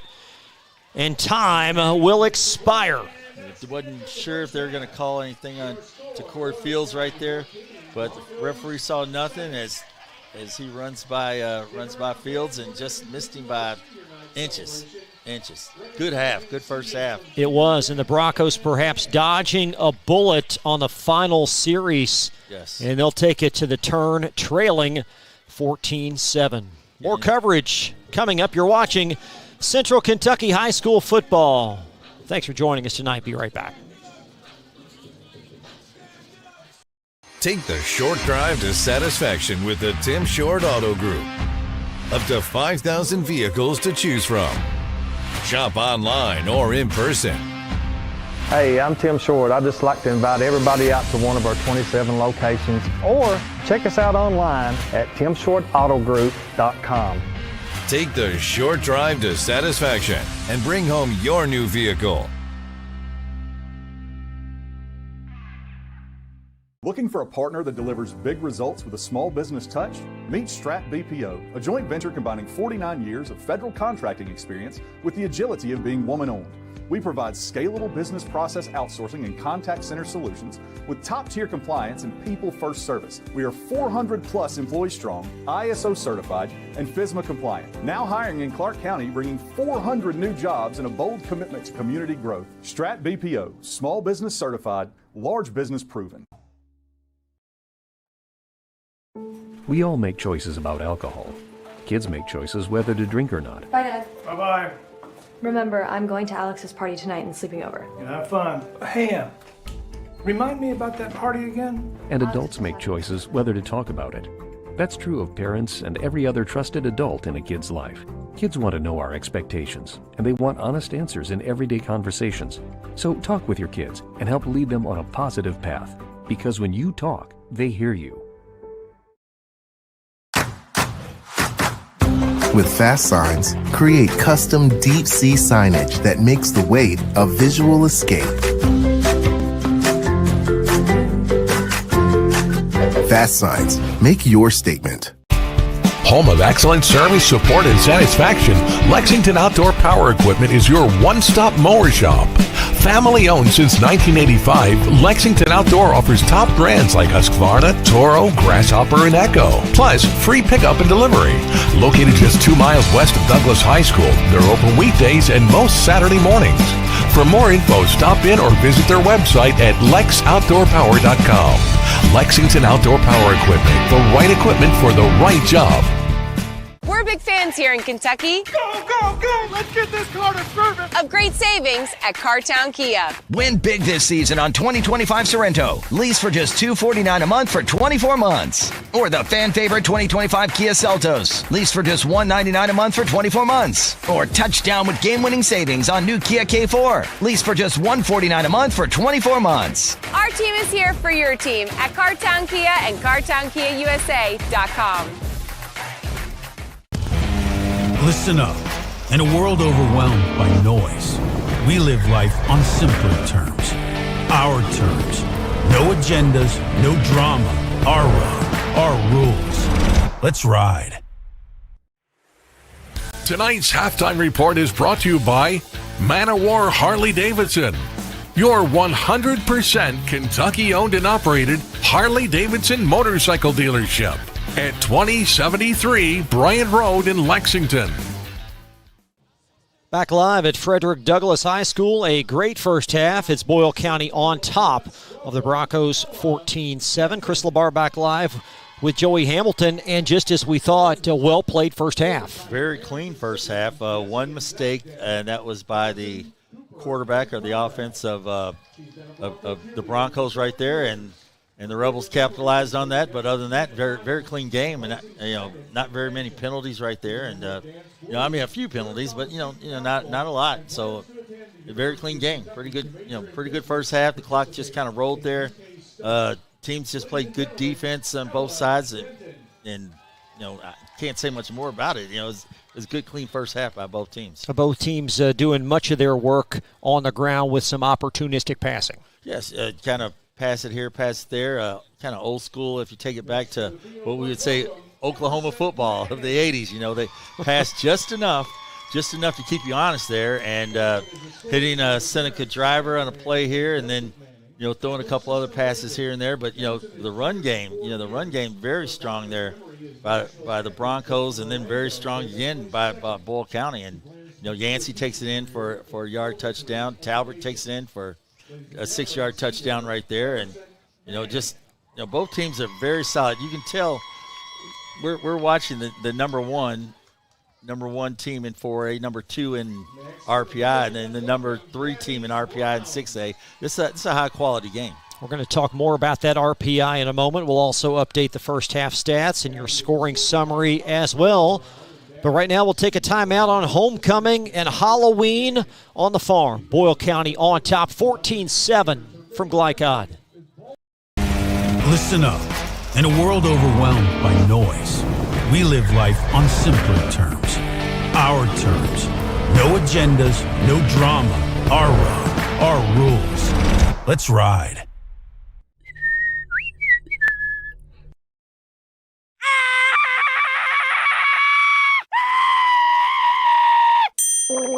Leaves and other dirt and grime are no match against the experts at Sunshine Pools, your BioGuard dealer. Weekly service, computerized water testing, or just need advice. Our reputation has made us the company of choice for all your pool needs. Visit us today for a full line of BioGuard swimming pool products.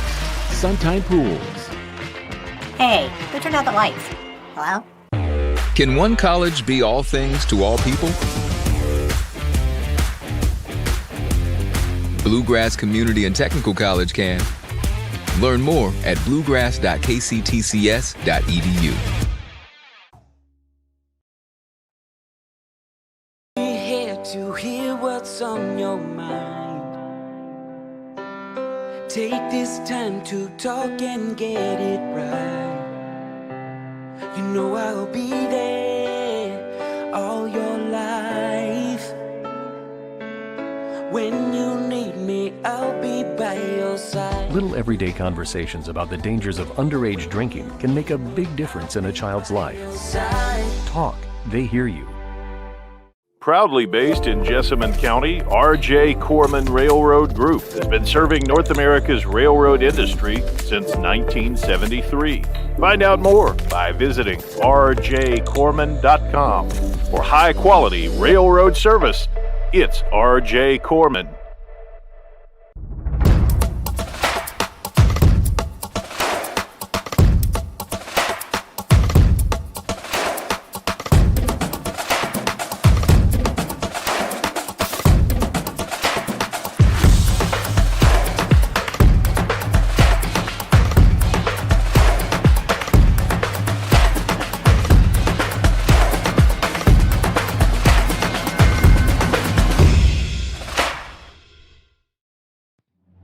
This segment of tonight's game is brought to you by Cartown Kia in Nicholasville, movement that inspires, and by Carpenter's Local 1650. Build your winning career today. A huge thank you to Carpenter's Local 1650 for their support of Glycod's free-to-watch high school athletics platform. You can build your winning career today. Visit carpenters.com for more information. A look at your scoring summary. It began with a Dakari Talbert 6-yard TD rush. Then Daryl Yancey a 3-yard plunge, tied the game at 7. And then Seneca Driver 18-yard touchdown reception. All touchdowns, by the way, occurring in the second quarter, in Boyle County on top 14-7. And, Joey, really fourth downs have been very important in this game. The fourth downs, you got 4 out of 5 tried by the Boille County Rebels. 4 out of 5, that's a heck of a percentage. The one they didn't get, the Frederick Douglass Broncos took it straight back down for a touchdown right there. And then the Broncos, they're 0 for 1 on fourth downs, but fourth down, it's just been a heck of a play. But like I said, those 4 out of 5 that Boyle County's made, they've turned 2 of them into scores. You mentioned this earlier in the last segment about the significance from an RPI standpoint. There is the present 4A RPI standings. Boyle County position right now second. And really, they're top 2. They're guaranteed 4 home games. Yeah, they're guaranteed. And that makes a huge difference when you don't have to travel, If you're per se, you're here in Lexington, and they want you to go down to, Carroll County, or they want you to go to Paducah. Paducah, someplace, even northern Kentucky. I know it's straight down 75, but you're traveling. You're not after school. You're not getting to maybe run home real quick for 30 minutes and grab something from mom's home cooked meal and then come back to the locker room and sit there and kind of relax. You're on the bus. And some of these teams just have school buses, and some teams can luxure it out and may have a charter every now and then, but most of the time you're on a school bus. Those school bus rides are bumpy. That's a 3-hour bumpy ride, and you really can't get your head right, get your sleep right. So home field is huge, especially when you're playing top quality teams in that last 4, 8, and 4, quarterfinals, semifinals, things of that nature. And a look at 6A St. X, a really impressive win last night versus Madison Central. They've actually moved up to third as of this morning, but we're going to default to through week 10. So you've got Douglas at third and Manual ahead of them. And then, quite frankly, probably the best team in 6A, Trinity's fifth. Go figure. Trinity hasn't played the top quality schedule, and I don't know if that's because of some of the teams they played out of state, maybe, or if they're not counting their out-of-state competition. Some of the teams they played in state, which aren't, their RPIs aren't as high, but looking at them right now, they look like the best team that I've seen in 6A, and it's going to be a tough road for the rest of the 6A teams. But yeah, them being 5A, it's just according to your opponent and who you played, even though they haven't lost. You got South Warren undefeated. That big win for them over Manual. They appear to be in great position there. And then you've got Douglas at third. And certainly if they win this game, you feel like they'll stay at third. Yes, definitely. And South Warren, that's an interesting character right there. They're moving up from 5A to 6A right there. And they're the I guess they're the little brother of Frederick Douglass here. Frederick Douglass was a 5A champion. They came to 6A, and they've gotten close, a few times, but they haven't made it back to the promise or to the land that they were in 5A. So, it's interesting to see what South Warren do, because South Warren, they were premier champion 4A, 5A football. So it's going to be interesting to see that, but Frederick Douglass, they should stay where they are if they can come out with this one. Halftime stats coming up, and then later on tonight, we can't wait to show you our Week 1 schedule for the playoffs. Some big matchups coming up. We will have that for you at the end of regulation here tonight. Until then, Boyle County over Douglas 14-7. We'll step aside, more coverage right after this pause on Glycod. Listen up. In a world overwhelmed by noise, we live life on simpler terms. Our terms. No agendas, no drama. Our road, our rules. Let's ride.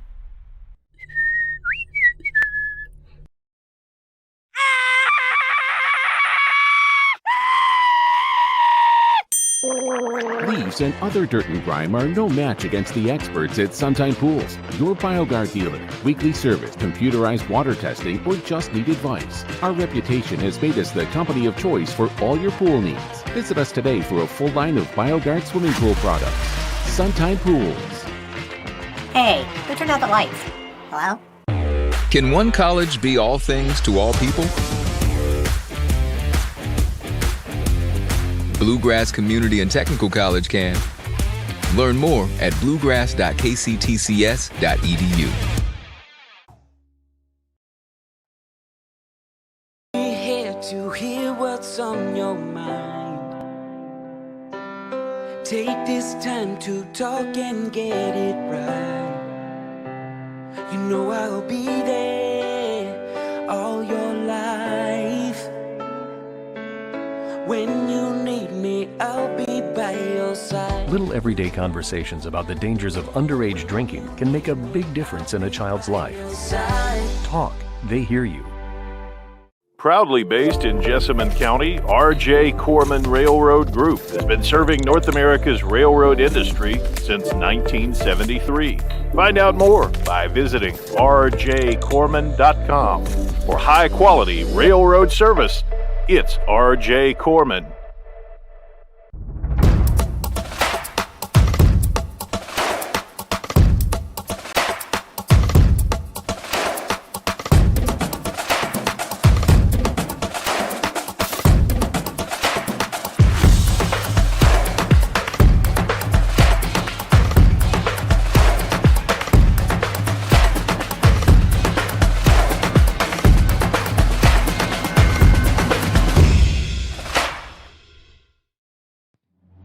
This segment of tonight's game is brought to you by Cartown Kia in Nicholasville, movement that inspires, and by Carpenter's Local 1650.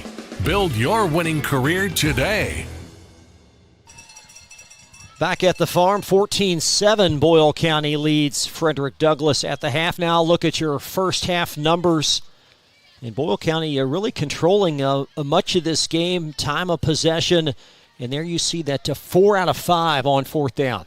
4 out of 5 on fourth down. And the man who's been getting a bulk of the carries here tonight, Sam Blakemore. We really thought we were going to see Jedian Smith-Heisel, but I don't even see him dressed out there. So, but Blakemore doing a more than diligent job, averaging over 5 yards a carry. Got 10 carries, 52 yards.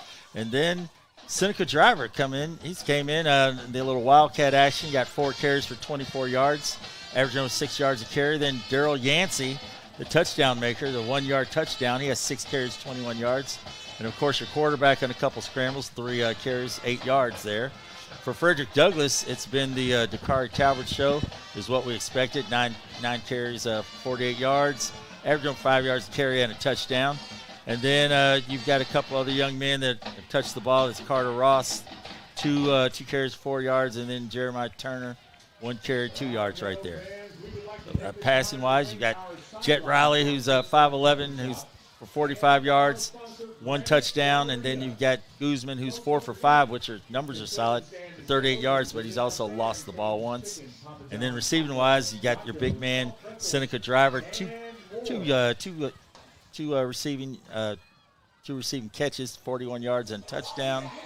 And then you got Kane Logan and Blakemore both with a catch apiece and 2 yards. And then you've got Terry Crayson, who is the leading receiver here for Frederick Douglass, has 2 receptions for 18 yards. Then Dakari Talbot done a nice little catch out of the backfield, 1 catch, 13 yards. 14-7, Boyle County leads Frederick Douglass. Second half next on Glycod. Can one college be all things to all people? Bluegrass Community and Technical College can. Learn more at bluegrass.kctcs.edu. Donating plasma is an easy way to earn up to $600 a month as a new donor while saving lives. That's right. Every donation you make helps patients in need survive and thrive. Returning donors also see monthly bonus payouts and I Give Rewards points. Go to cslplasma.com to learn more about plasma donation. CSL Plasma. Good for you, great for life. Home of excellent service, support, and satisfaction, Lexington Outdoor Power Equipment is your one-stop mower shop. Family owned since 1985, Lexington Outdoor offers top brands like Husqvarna, Toro, Grasshopper, and Echo. Plus, free pickup and delivery. Located just 2 miles west of Douglas High School, they're open weekdays and most Saturday mornings. For more info, stop in or visit their website at lexoutdoorpower.com. Lexington Outdoor Power Equipment, the right equipment for the right job. We're big fans here in Kentucky of great savings at Cartown Kia. Score 1.9% financing on select new Kia models like 2026 Kia Sportage. Or win with 0% on 2025 Kia Sorento and Sportage. Our team is here for your team at Cartown Kia. Stuck on the road? Call Martin's Peterbilt Mobile Service. Our 24/7 commercial roadside service, truck and trailer repair, and warranty service will have you back on the road in no time. Call us 24 hours a day, 7 days a week. Martin's Peterbilt, keeping you rolling. You're watching Central Kentucky High School football on Glycod. Jeremiah Turner back to return for Frederick Douglass as we get set for the second half. Thank you so much for joining us tonight live on Glycod. Boyle County 8-1, Frederick Douglass 6-3. Both teams winners of 6 in succession. Both district champions as well. As Klosterman, a narrow intermediate kick, and Frederick Douglass will scarf it up and take it to the 45-yard line. It's just great field position. Now, you have to have tremendous confidence in your defense to give teams the ball beyond the 40-yard line each time. Thurman Wade on the recovery, and also I think tremendous respect for the kick return game. Yes, definitely. And we do have a theme here. If you have the ball inside the red zone, you will score a touchdown. Frederick Douglass has been inside the red zone once and scored, and Boyle County has been inside the red zone twice and scored. So you get inside the red zone, you will score. Again, thus far. So far. One big turnover in this game. It was a Guzman fumble that led to a Boyle County score. And Guzman on 1st and 10. He'll leave it with Dakari Talbert, and Talbert reversing course. Guzman with a nice block as Talbert to the near side, high stepping, and he'll lose a yard. There's not much there. Great job there by the Boyle County defense right there. You had big number 74 on one side making a play right there. Also, you had number 24 as well, and that's going to be Braden Borders Kaufman. Big number 74 right there. Cliff Yoakum, one of the team captains over there, just shutting it down, and then he tries to reverse his field, and there's just no room to run. Great job there. As Coach said, he wanted 11 black hats on the ball. There were 11 black hats that had an opportunity, and I think 11 black hats got a chance and made a play right there. 3 receivers to the top of your screen as Guzman rolling right, and he's going to just flip it out of bounds. Or a flag as well. Well, no receiver right there, but was he out of the tackle box, or does that matter? Yeah, there is a flag, I believe. Might be lineman downfield. It looked like there was a run play because it looked like one of your guards pulled. Okay. Waving it off. Outside the tackle box, more or less. It looked like a run play, run pass option there. Your guard pull, and looked like he was getting ready to head downfield, and then your running back Talbert just kind of stopped because he didn't get the ball. So like a little confusion right there. This is a big 3rd down for Douglass. They do not want to go 3 and out to start this second half. Huge 3rd down player for Douglass. Needing to pick up the 1st down.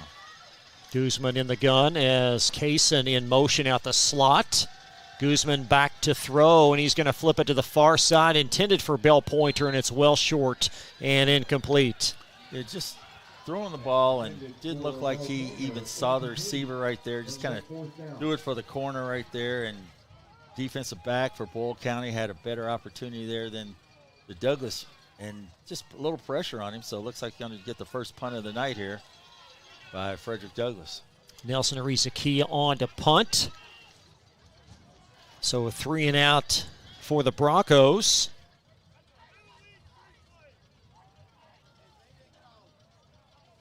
And Boyle County set up for a return at their 25-yard line. Looks like Bubby McPherson back there as Ariza Kia. A high but short kick. Going to bounce at the 40 and scooped up at the 41-yard line, covered up by Jeremiah Turner. Nice high kick, not as much yards as you'd like to get, and the ball had a little backspin on it, so good job there by the kicking covering team. Be a punt of about 16 yards. And Boyle County again so favorable in terms of time of possession in the first half, 15 minutes, 15 seconds versus Douglas's 8:45. It's just been well of a game, though. Just, you got Coach Haddix here, who's got state championships, Coach McPeek with state championships. I mean, exquisite resumes. It's just a great game. Logan in motion, and Logan's going to get the short pass, and no gain. Good defense, good discipline by that Douglas front. Great discipline right there. You got Nelson Arakiza right there, and a nice play right there. You have big number 74 right there. You have, which we don't have a number for 74 for Douglas. And it looked like 78 right there. Landon Holland also right there. Nice defensive play. He lost a 1 second down and 11. Douglas defense stout throughout Jeffrey Poe's regime as defensive coordinator. It's 2nd and 11. That's Blakemore picking his way up the field. And a leverage run pierces the 50 and a first down. Nice job right there. It shows a little sweep action to the right. It's basically like a counter tray right there. Both your guard and tackle pulling left. And the quarterback reversing out, giving it to the back. Nice run right there. First down. Move the chains. Rebels.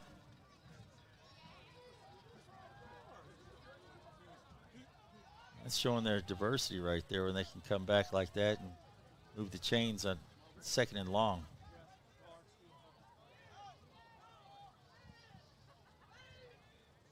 What an opportunity for Sam Blakemore to bring him back in like that. Handoff around the near side edge. Gain of about 1 as Blakemore will pick himself up off the mat. He stopped right there. Logan Barber tripped him up right there.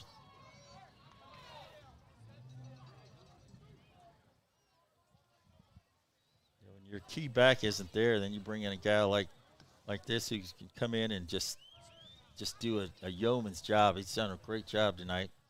Blakemore has, and it's like you hadn't missed a beat. Got Kane Logan back there now as well. Logan with 1 first half carry. Fumble. High snap. Riley gobbles it up back for a loss. There's a flag thrown as well. Flag on the Boyle County sideline.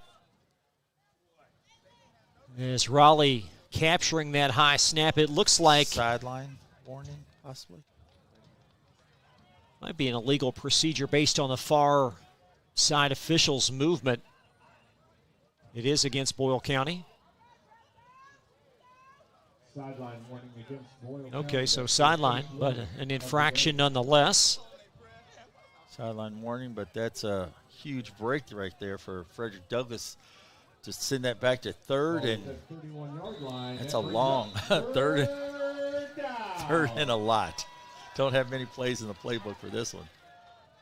Be 3rd down, and we're going to round up to 30 as Boyle County. Screen, uh-oh. Screen there's. Oh, he slipped. A handoff, rather the flip screen pass to Sam Blakemore for a couple, and Boyle County going to send on their punting unit. And their first punt of the night there, but good stop there. That's more like it for Frederick Douglass to come up and get a big stop after they got nothing on their first drive. To have them come back and punt or get punted too, this is an excellent opportunity for Frederick Douglass.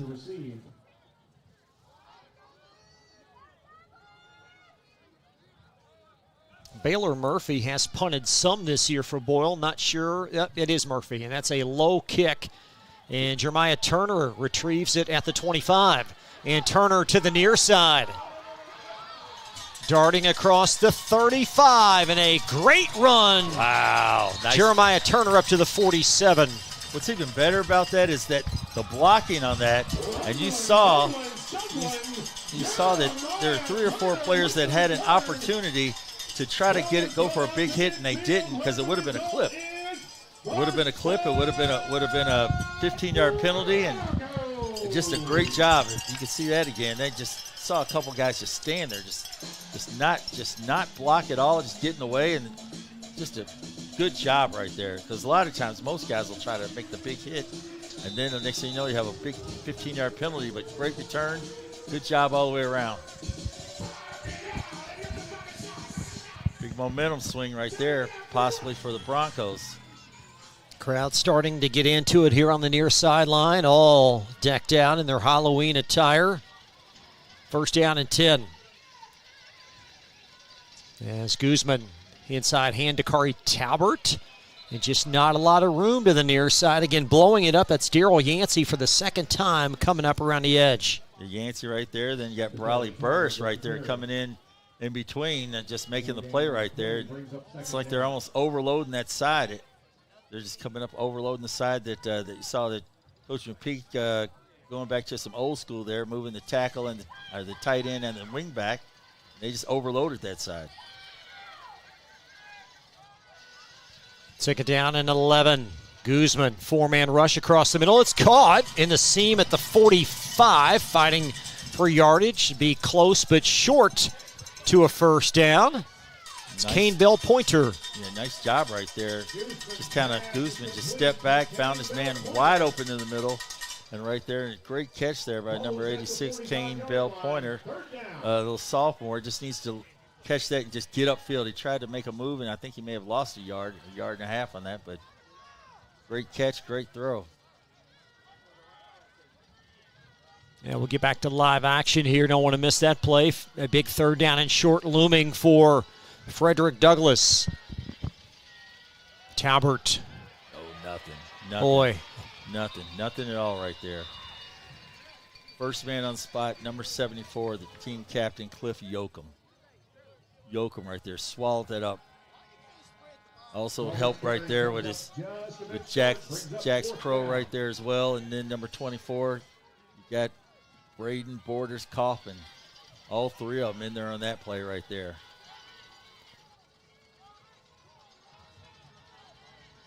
We'll mark it about a yard short. So 4th down and 1. Frederick Douglass on 4th down tonight. They're 0 of 1. Gosh, it looks like that's about a yard and a half. That's a long one. That's almost 2 yards there. It's going to be a tough on this one. Going to have to stop some of that penetration. Dakari Talbert lowering the shoulder, lunging, driving.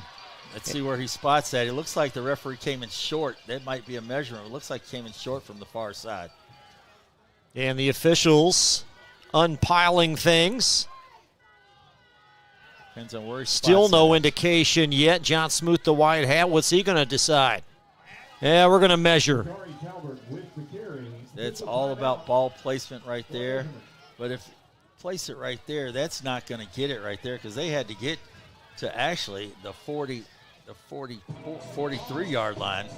Oh, he definitely looks short from up here. Yes, he had to get to the 43, and it looks like he's at the 44 and a half, 43 and a half. Get to the 43. He looks like he's short by at least a half a yard, and he is. Well, John Smoot, the white hat, he's diplomatic to at least call for a measurement. We've not seen that a lot of times this year. No, most of the times the white hat just makes a call and says it didn't happen. But tonight, that was a very nice gesture. Nice decorum, nice decorum there. Thank you. But we can see that he was. They round short. Up or down most nights, but not tonight. No, just short there. And that was just a tough play right there, trying to run into that defense. They're bringing everybody. You almost have to bounce that outside. First down and 10 on the turnover on downs. Counter traction, nice play right there.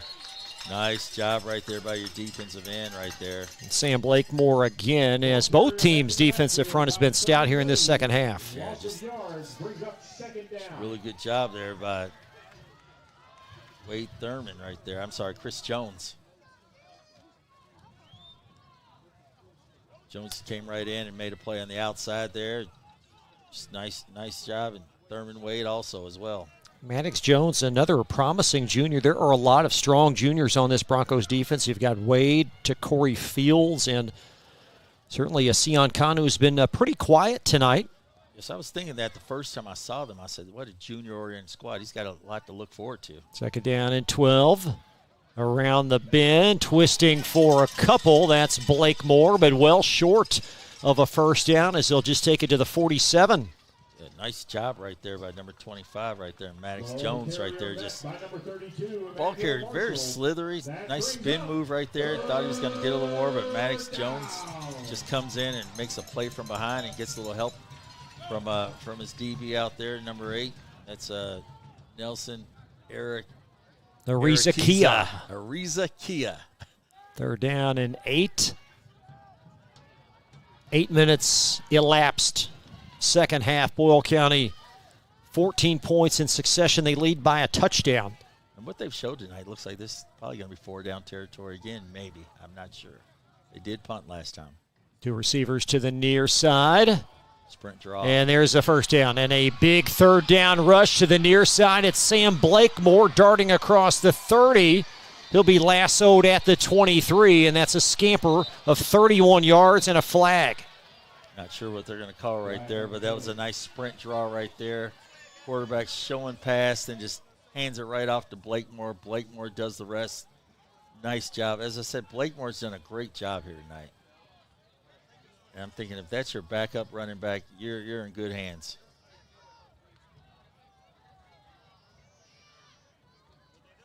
Oh, wow, that's going to negate things for Boyle. It is a first down. But you can subtract 15, in essence, off that Blakemore run. Nevertheless, they still have a first down, but yet, yeah, you don't want to be losing 15 yards for a personal foul on something of that nature. Boyle County with some untimely penalties tonight. They've stopped some drives, and in Douglas's scoring drive, it kept them on course to score. Yes, and that's just not very common for them. They're not a team that usually has a lot of penalties, and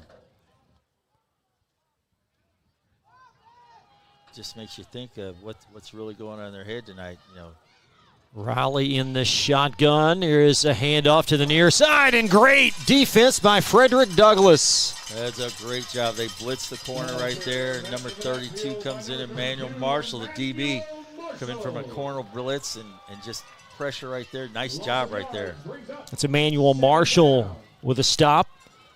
Junior backup cornerback. And the first words out of your mouth were junior. And it's their junior-oriented squad. You know, like I said, the future is bright for this squad, for this team. Have all these juniors out here playing, getting all this varsity time. 2:40 now in this third quarter. Douglas's defense been on the field a great amount in this game. Riley sets to throw, intended for Driver, and it's incomplete. Right behind him just a little bit, just a touch right there. A nice coverage right there by Thurman Wade. Keenan Banter. Keenan Banter, number 10. I apologize. I couldn't tell if it was a 10 or 6.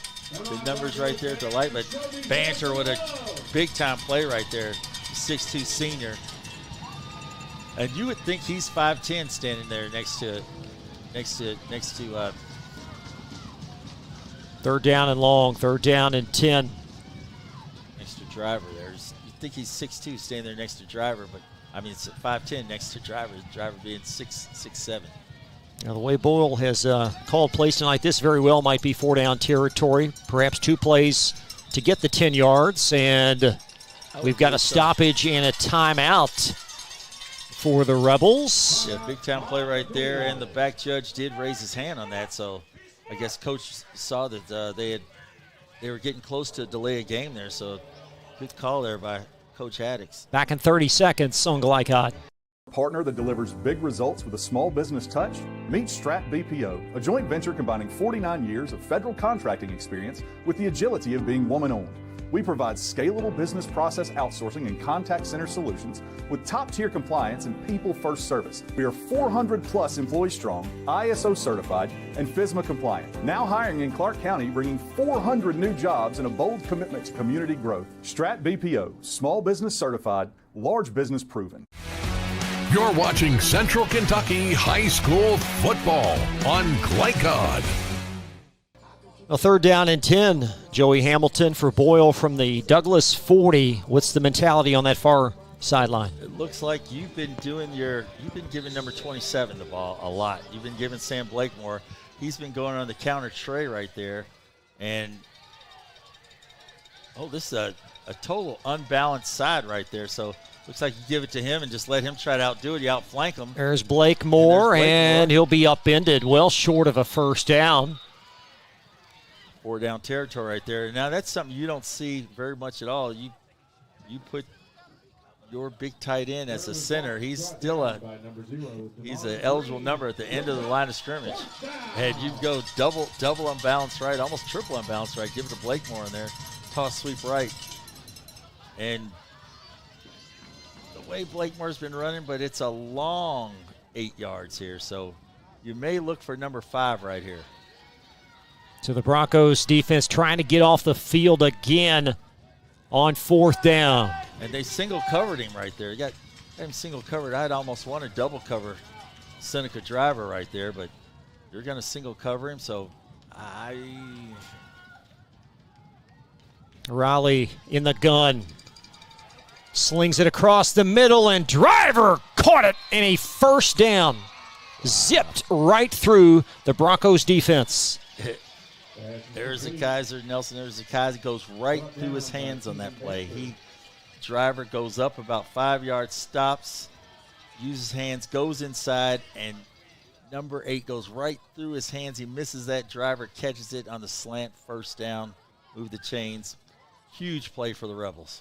4th down conversions have been a big storyline tonight for Boyle County. Now 5 of 7. They're just making it, they do it as much as the Detroit Lions. Inside the Bronco red zone, squirting through his Blakemore, and he'll be tripped up just short of a first down at about the 10. Got number 10, Keenan Banter right there, making a play right there. When Banter starts making plays right there, that means somebody's deep in your backfield. It's not what you want right there, but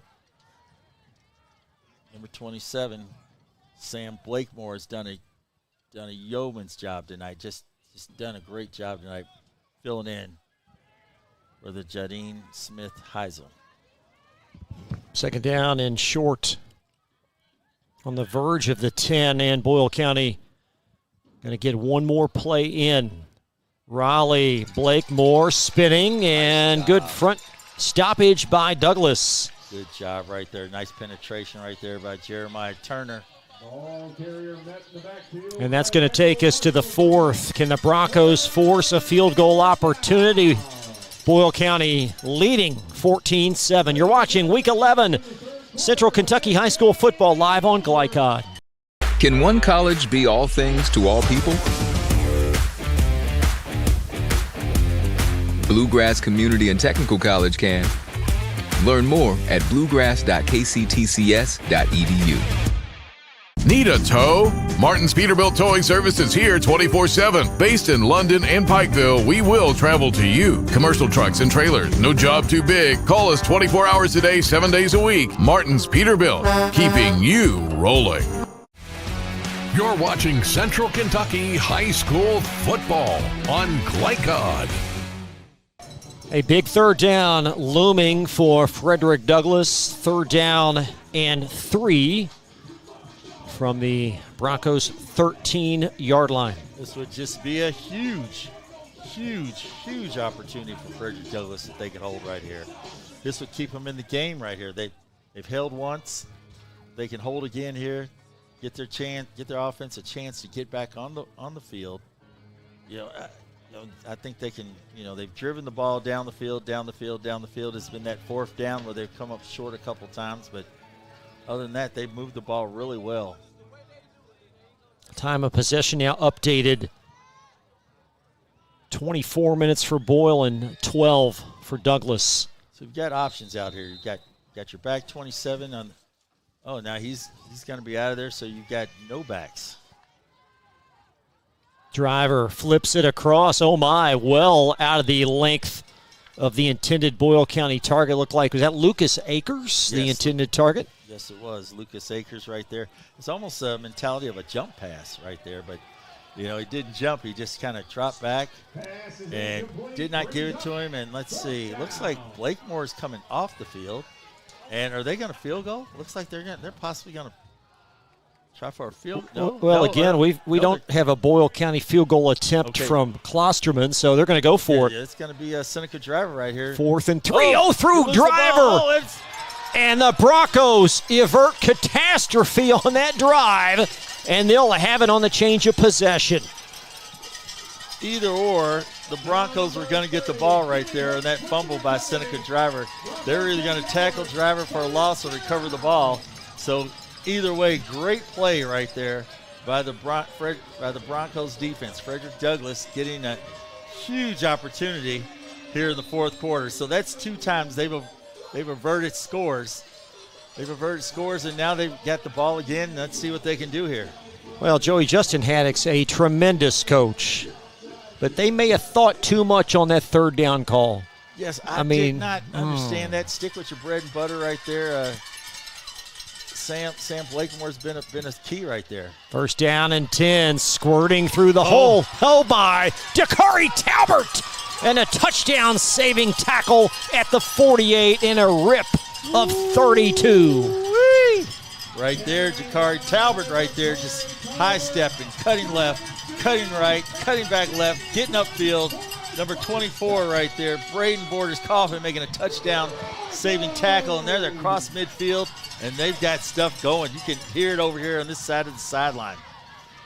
1st down and 10 as the Broncos, just like that in Boyle County territory. Talbert to the right. 2nd level rush, upended close to another 1st down. And it's just amazing how all of a sudden they can't move the ball. Then they get the ball here, and Talbert's just running like there's nobody out there. They're just it's amazing how the defense the last 2 series just shut him down, and now he's just moving along. Lucas Young in that last shoestring tackle right there. So Coach McPeek must have went in and schemed up with something a little different, a little blocking scheme a little different here, because there's a lot of success. 2nd down and short. Guzman going to put it in the air across the middle. Batted away. Catch that ball, son. Hitting right in the hands. Nice job there. Nice throw. Quarterback put it right on DeAndre Clay right there. DeAndre Clay hitting right in the hands right there. May have gotten hit prematurely just a little bit, but when the ball's right there, you got to make that play.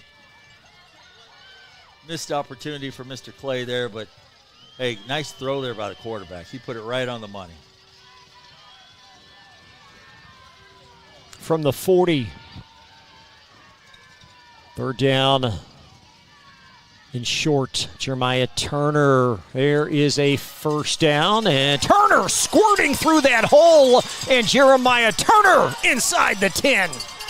Turner, what a run right there. Turner, no one could see him. He went underneath, and everyone thought he was down. And Turner, being the stature that he is, 5'8", Turner just went underneath blockers, underneath tacklers. They say, they're in the red zone. It's 1st and goal. Everyone thought he was down, and Turner just burst out and just keeps running. The Energizer Bunny on that one.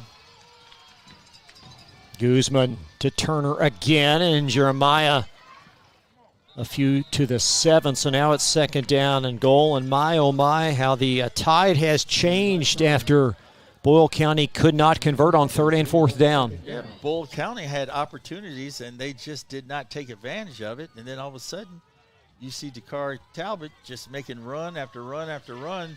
Then the last 2 plays, Jeremiah Turner making 2 excellent runs right there. And next thing you know, it's 2nd and goal inside the 10. Looks like things are going the Broncos' way. When you get down here, you cut downfield, so you shorten the field. You have to make a nice play. Turner is still the back, and he'll get the call again. And Turner, wonderful defense by the Boyle front. That's Cliff Yoakum. A loss of a couple, and now 3rd down and a long goal to go. Big senior captain right there, Cliff Yoakum. Made a play last time, too. He had number 30 running on the play, Hudson Spoonar. But Yoakum does it all by himself this time right there. And you wonder why Talbot isn't in the game. I know they're mixing it up a little bit, but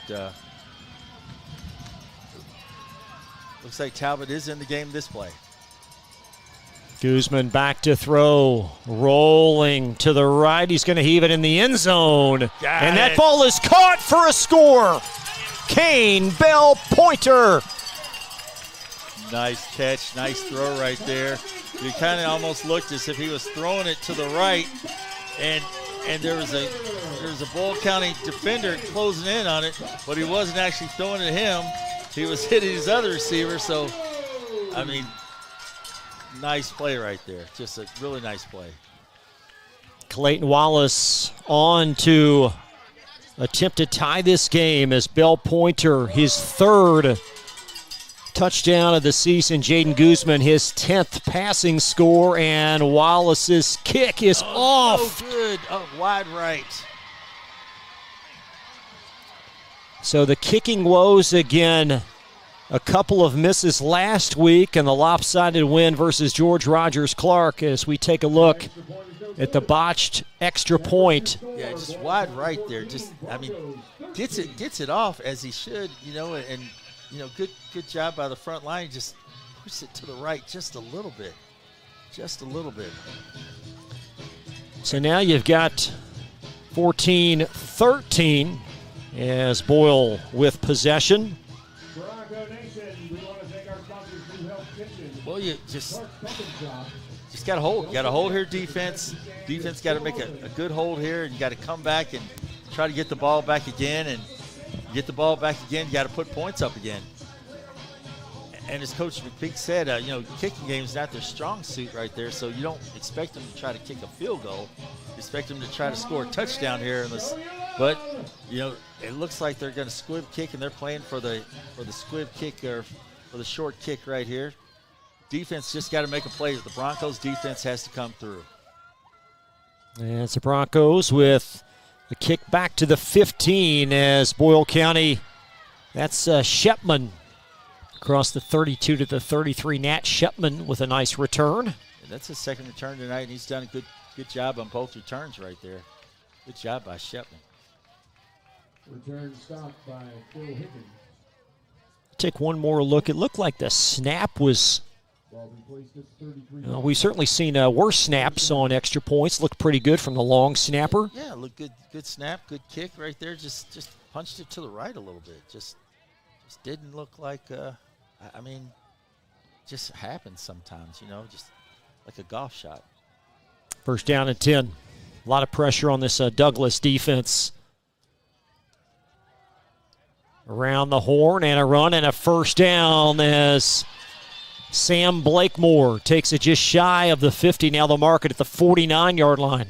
Blakemore and just a sweep left. All it is sweep left. You kind of sit in one back to the right on the backside. Just hand it to him underneath, and you got big number 5 right there. Seneca Driver just collapsing the whole side, and then you have a guard and a tackle pulling, and it's 5-on-3, and you're outnumbered. Defense is outnumbered. Gain of 29 for Blakemore. Just over 8 minutes in this fourth quarter. Boyle County led 14-7 at half. Broncos come back to score as well, but they missed extra point, and it's a 1-point Broncos deficit as Blakemore will take it for a couple of hard-earned yards just short of the 45-yard line. And just another sweet play right there. You got big number 52, Garrison Bragg, pulling on that and just trying to lead the way and getting a few yards there before the Corey Fields and the defense wrap him up there. Big second down play right here. It's going to determine a down and distance here for this third, but this big second down play, if they can hold them here to a yard or less. Broncos still 3 timeouts remaining. And a rapidly moving clock here in this fourth quarter. Both teams' winners have 6 in succession. Coach Haddix just taking his time here. Blakemore again with a burst and a big first down. That's going to recycle the downs just shy of the 30-yard line. They'll mark it at the 33 and another 13-yard pickup. That big offensive line right there just making plays right there. You got Riley Burris right there. You got Colt Kelly, those guys are just creating seams. They're just creating holes right there, and the back's just doing what a good back should do. When they create seams for you, get up, get through there, and get a first down for your boys, move the chains.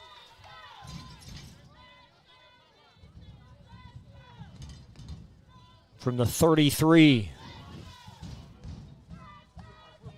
Blakemore getting the call again, and Blakemore lowering the shoulder. He'll take a couple yards up to the 30 as a pair of Bronco student-athletes check in the game.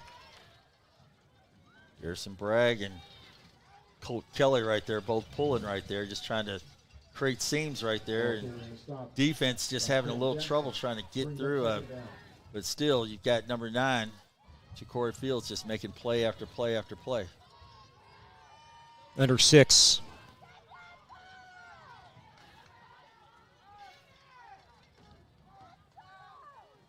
At what point do you use a timeout here if you're Douglas? Well, possibly after third down, but it's got to be third and long. And see what happens. Oh, just missed him right there. Short of a first down, but a strong run inside. That's Daryl Yancey. Yeah, Yancey with a nice play right there.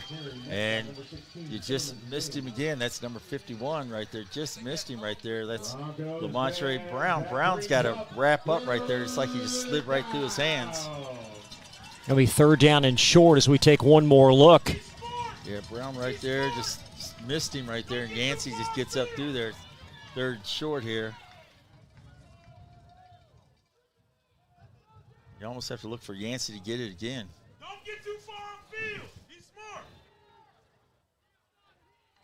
Third down and 1. Yancey Break again. Down. There you go. They broke down that time, and when you break down, you see what happens right there. That didn't run past the football, not deeper than football. Great job there by the defense. Good things happen for you defensive players when you don't run past football. You break down, don't let it go deeper than the ball. Fourth down right here. Will we see Seneca Driver quarterback action? Will we see Sam Blakemore? No, it looks like they have number 7, Daryl Yancey in there. Looks like they're trying to go to unbalanced set here. Probably going to go to the left, the way they have all of them lined up. Coach may call timeout here.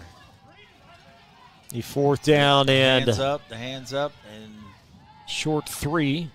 Is he going to call timeout? He's going to take it all the way down and call timeout. 1, 2, 3. Sure yes. will. Yep, he's going to run it all the way down. Call a timeout. Timeout. So the Rebels pause play. You've got fourth and a short 3 with 4:05 remaining. You've got options. You've thrown it the slant to the big guy. You've hit the big guy also on an out route. So those are 2 of your options right there. You've also given the ball to Blakemore on the counter tray action or the sweep action. And then you've given it to Yancey up the middle, who's been positive. So all that's been positive for him. I mean, Coach has options right there. You know, defensively, you've just got to not run deeper than the football. They've been there 3 or 4 times. They've just overran the ball right there. So, you know, do you slant? Do you blitz? Do you blitz to the power side, to the side they have more blockers to the unbalanced side? You know, it's you know, just it's hard to see what they're going to do here. Looks like they've got Seneca Driver back there in the backfield. Last time Driver's back there was a bad snap. This time we'll see what happens. Got a lot of penetration, too, on that bad snap. He wasn't going to get it no matter what last time. Another fourth down for Boyle. There's Driver powering, lowering. And they're not going to blow that dead. That's a first down as Driver, to his credit, driving those legs, and a huge conversion. Yes, he was. Driver doing a lot of driving on that play. Planting his foot, got upfield right there, got 7 yards, carried 3 or 4, maybe 5 defenders with him on that play. Strong run right there by Seneca Driver. Strong run, first down.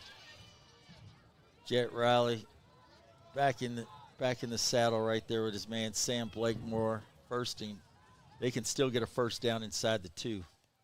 3:33 left. It's plays like that best describe the incredible talent that young man has. Yeah, that man is number 3 in 247 Sports in the state of Kentucky, but I believe he's a lot higher than that. There's a handoff. Blakemore through the hole. Short of the goal line. It's going to be a first down here. And first down right there. Tackle there by, is that Dakari Talbert or is that, looks like, so it's. Oh, it wouldn't be Talbert on defense, sorry. I don't think. That's Areza. Nelson Ariza Kia. So now you've got first down and goal, and that extra point miss just looms so large here with 2:58 left. Yes, it does, because if you get the opportunity to get the ball back and score, you're going to have to get a 2-point conversion. But I mean, frankly, if you're Douglas, do you just let them score here? You might have to. You might have to just say let them score, but because otherwise they're just taking time off the clock. And there's Yancey. Did he get in? He will. Yeah, so a Boyle County touchdown. That's Yancey's second plunge. The first from 3, this one from 1. And we'll see if Boyle can make it now an 8-point advantage. And quite honestly, that's not the worst thing that Douglas could have allowed to happen there. No, not at all. You know, I mean, you don't really want them to score, but hey, I mean, you're saving your time. You're saving yourself a lot of time on the clock. Now all you have to do is have another one of those immaculate drives like you had last time where you just. And Boyle County, Joey, I think they're going to send out their 2-point unit. Oh, yeah. They're going to try to put the dagger right here, make it a 2-score game. Seal the deal. Try to seal the deal right here. Blakemore to the right of Raleigh, who rolls right. Raleigh darting, throwing, and that ball, there's a flag. There is a flag. It's intercepted in the end zone, and there is a flag back in the pocket, and it's on Boyle County. So the Broncos will have possession, down 7. And the one thing about that in the high school, which is not college or the pros, if you could actually catch that and run that back for 2 points, that would make such a difference in the game. Now this from Cartown Kia. You're watching Glycon. Take the short drive to satisfaction with the Tim Short Auto Group. Up to 5,000 vehicles to choose from. Shop online or in person. Hey, I'm Tim Short. I'd just like to invite everybody out to one of our 27 locations, or check us out online at timshortautogroup.com. Take the short drive to satisfaction and bring home your new vehicle.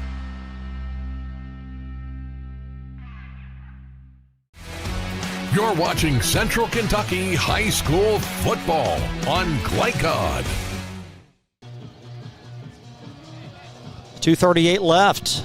So Boyle County elects to go for 2 instead of making it an 8-point game and get a 1-score game. Still life. I mean, still life. You still got a chance. You got an opportunity here. You can go down and score. You know, you may even, who knows, you may even try to go for 2 and end the game itself if they can score here. So, you know, but you got to score first. You got 2:38. You got 3 timeouts. Let's see if they're going to kick it deep or are they going to squib it. And it's a low intermediate kick, and the Broncos have it at the 20-yard line. That's a Dakari Talbert, and Talbert got room. Got room. Down that far sideline, and a wonderful return into Boyle territory at the 43.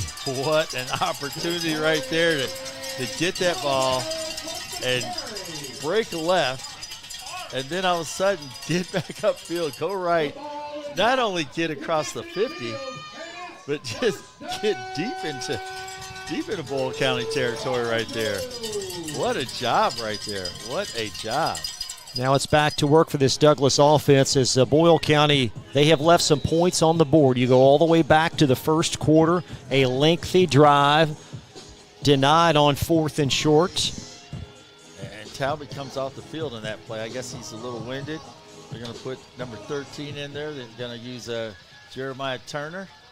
Turner's had some nice runs this quarter as well. He sure has. As DeAndre Clay in motion to the slot. Turner on the short side run. Nice penetration by Boyle as Turner upended for 2 to the 42. Yeah, Jack's Pro right there, first man in there to make Turner sidestep him and then slide a little bit. Turner gets about a yard, but here comes their man Talbot back in the game. Still plenty of time left. Again, as Joey mentioned, Douglas still 3 timeouts remaining. Yeah, plenty of time, but not much. Yeah, we're down to 2 minutes. You know, you're down, getting nitty-gritty down here. You gotta get some real positive yards out here.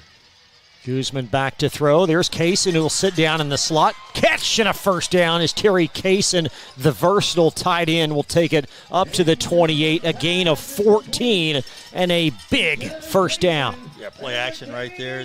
Talbot the ball, Talbot the ball, Talbot the ball, Turner the ball. Some play action right there. Kaysen open on the play action, wide open, catches it, gets upfield, first down, but that clock's still rolling. You may have wanted to use a timeout on that one just to save your little self a time, but let's see what you get right here. Guzman back to throw, dumps it on the release. That is Talbot. Now he's out of bounds. A nice chunk picked up on first down across the 25 to the 23. Yeah, that's 2 for 2 on that play right there. Lucas Akers on a nice stop right there. Going the short side of the field, though, you kind of cut yourself in half with the opportunity to make a cut and get upfield, but still you stop the clock, which is a positive. So 2nd down and 5. Talbot has been a force in the passing game tonight. Couple of receptions. Yeah, that's two tonight. He's only had 11 all season. Guzman across the middle on the slant, and perhaps a little underthrown as the receiver was open. Yes, receiver was open. He had 2 receivers open right there. He was looking for the slant. Also had his man on, I guess if you want to call it the little button hook right there over the middle.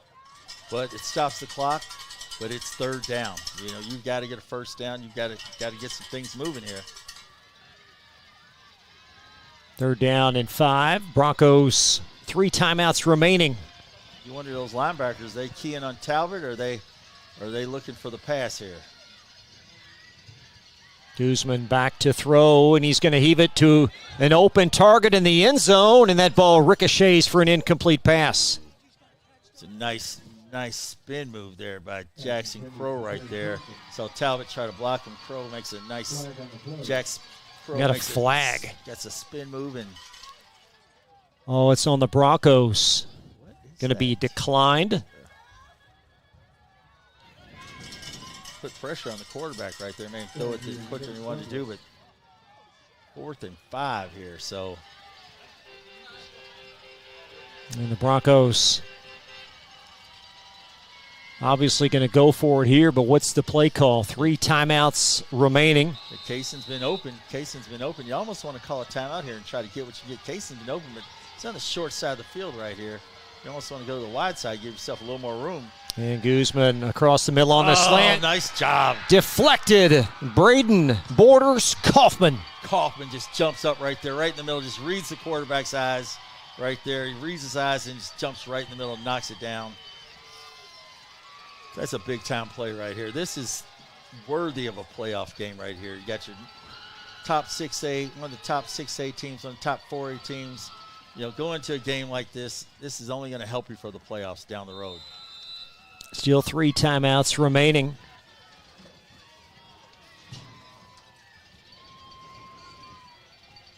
And Boyle County. You've got to make some kind of stop here. You got to make a stop here.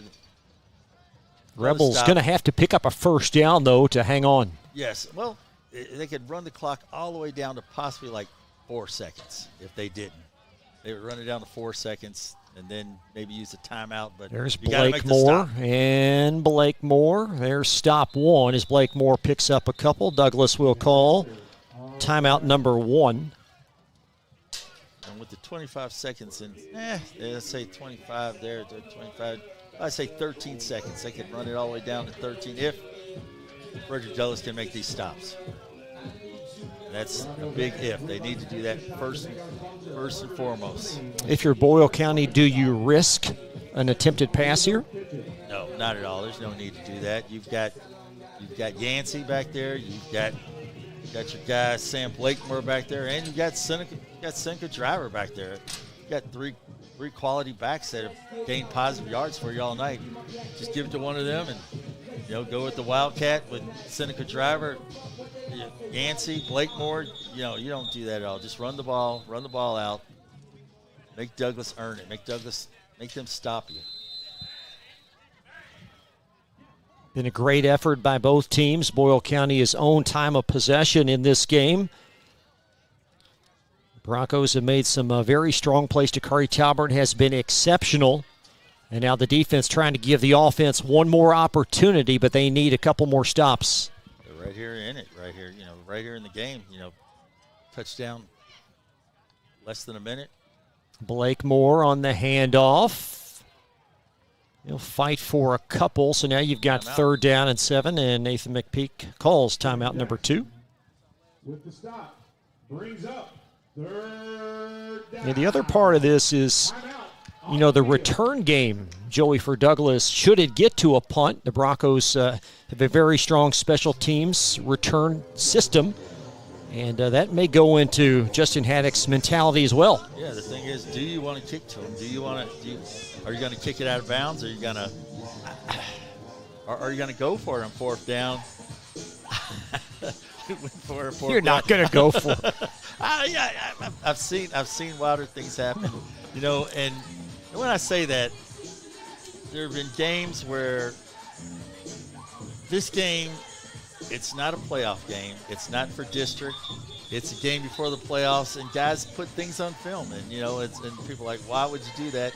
I don't think he would go for it, but I've seen wilder, crazier things happen where guys have done that, and I was kind of scratching my head like, why would he do that?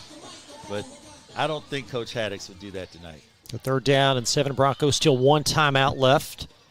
1st and 2nd down have been handoffs to Sam Blakemore. What will 3rd and 7 lead left. to? Handoff left. Oops. Oh, it's a bootleg. Rolling is Raleigh, and Raleigh stopped. Timeout.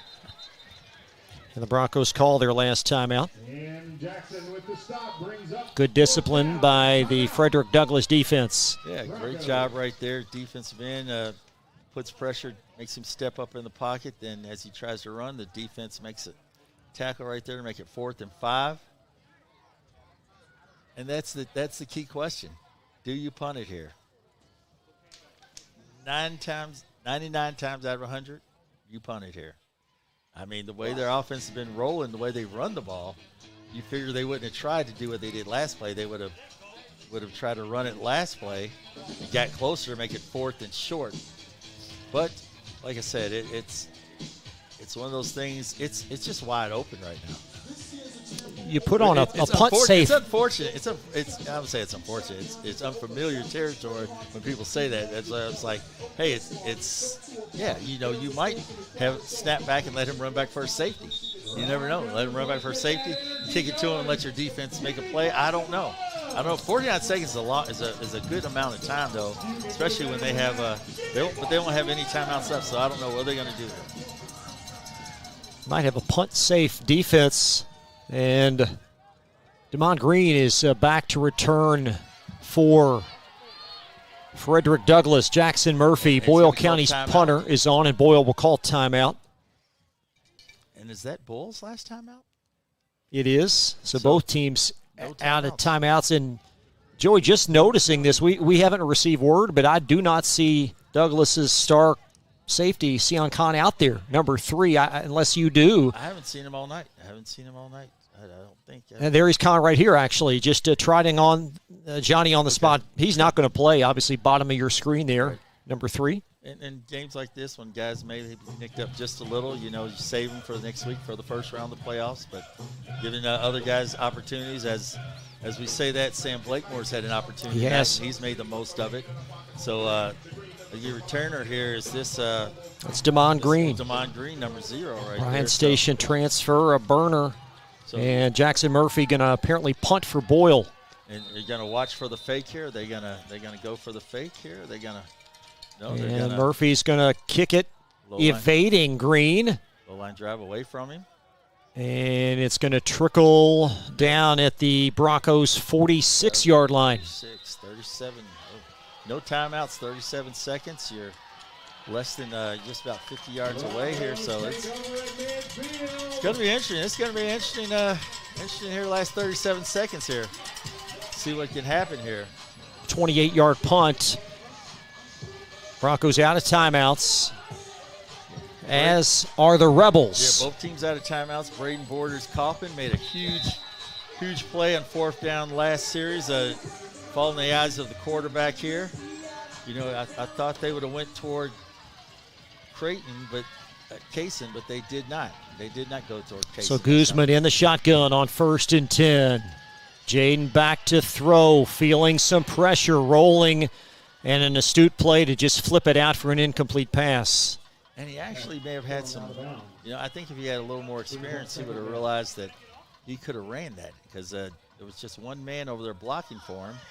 But I guess, you know, as a young quarterback, he'll learn that. He'll learn that as time goes. But he had a little time there. He probably could have ran it down the field. Now, it might have got down to about 25 seconds. But like you said, an astute play to stop the clock. 2nd down and 10.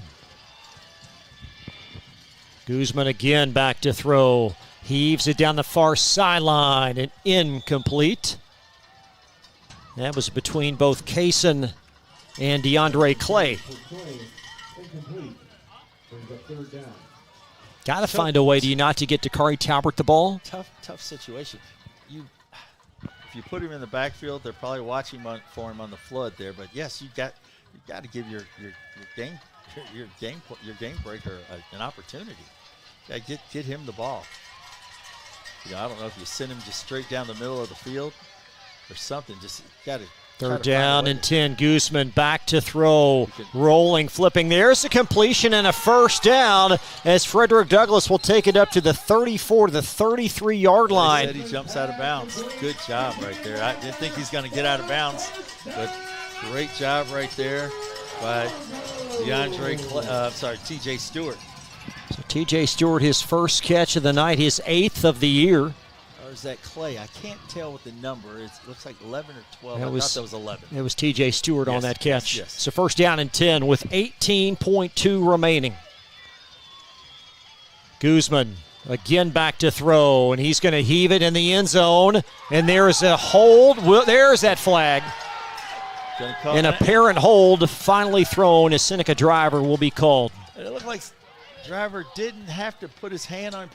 Then when he stumbled, he made the receiver fall as well, and so that's going to be pass interference. It is not a spot foul, so they'll only put him probably at about the 20-yard line, I guess. Maybe inside the 20 there. Let's see where they put it, where they line that up at.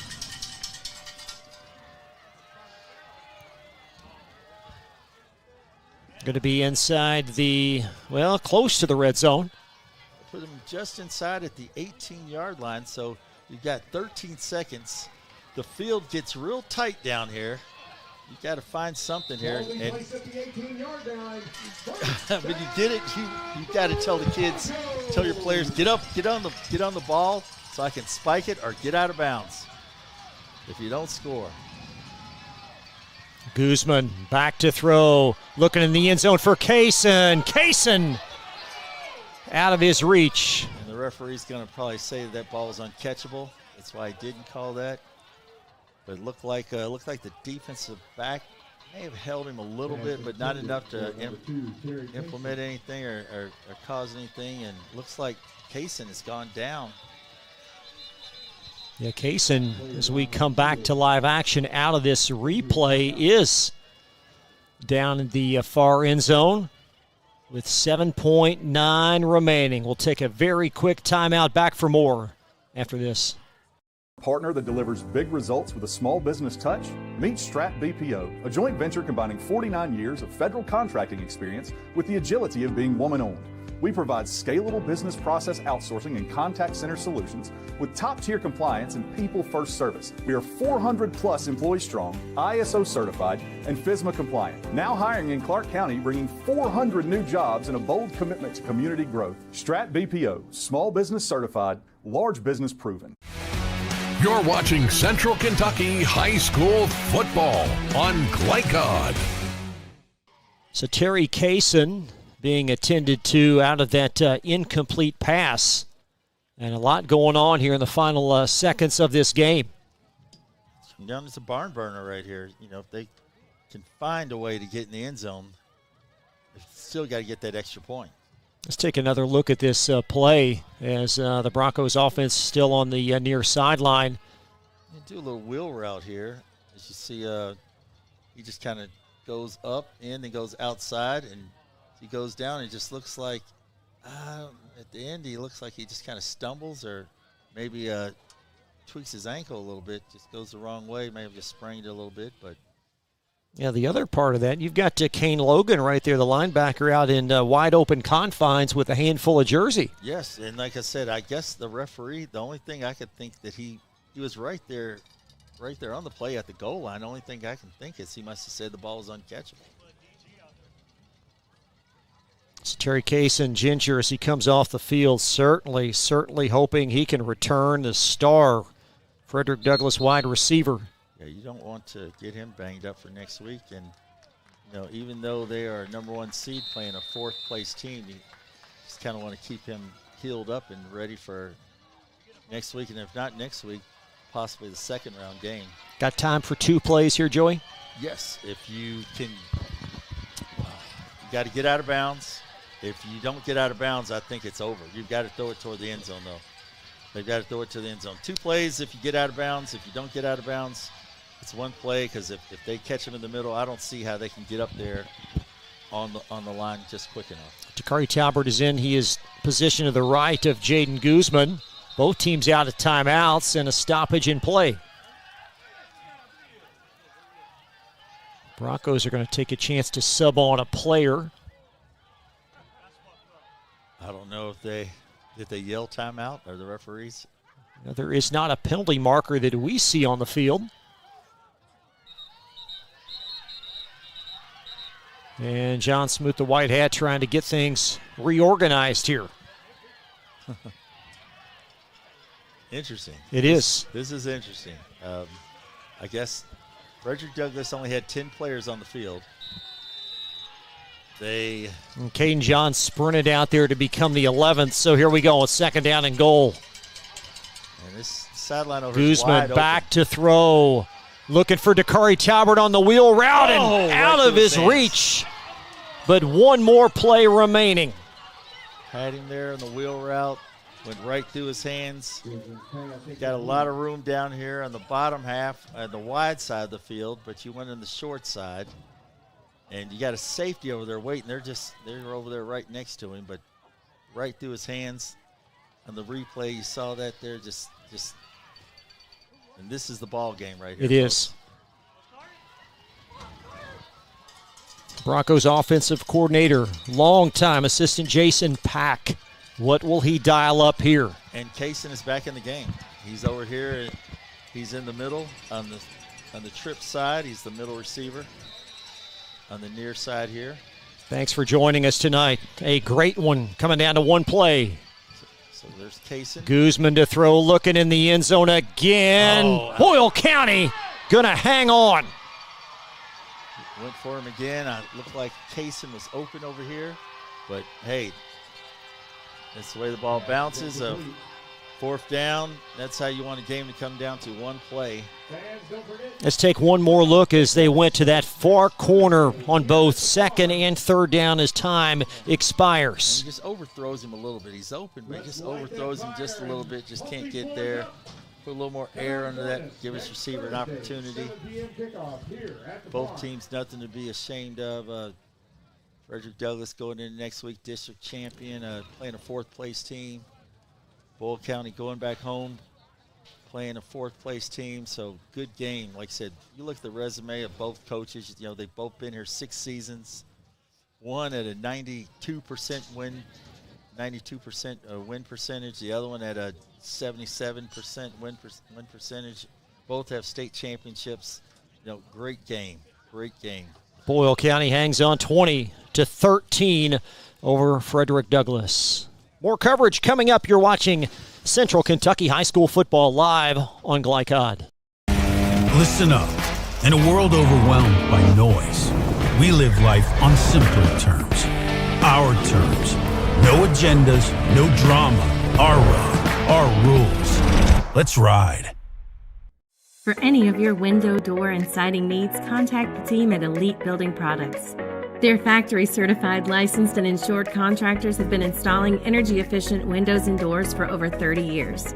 They also offer energy tax credits and military veteran discounts. Locally owned and open weekdays at 242 Wilson Drive, just off of the 27 bypass. For a free estimate, call 859-887-2440. Elite Building Products.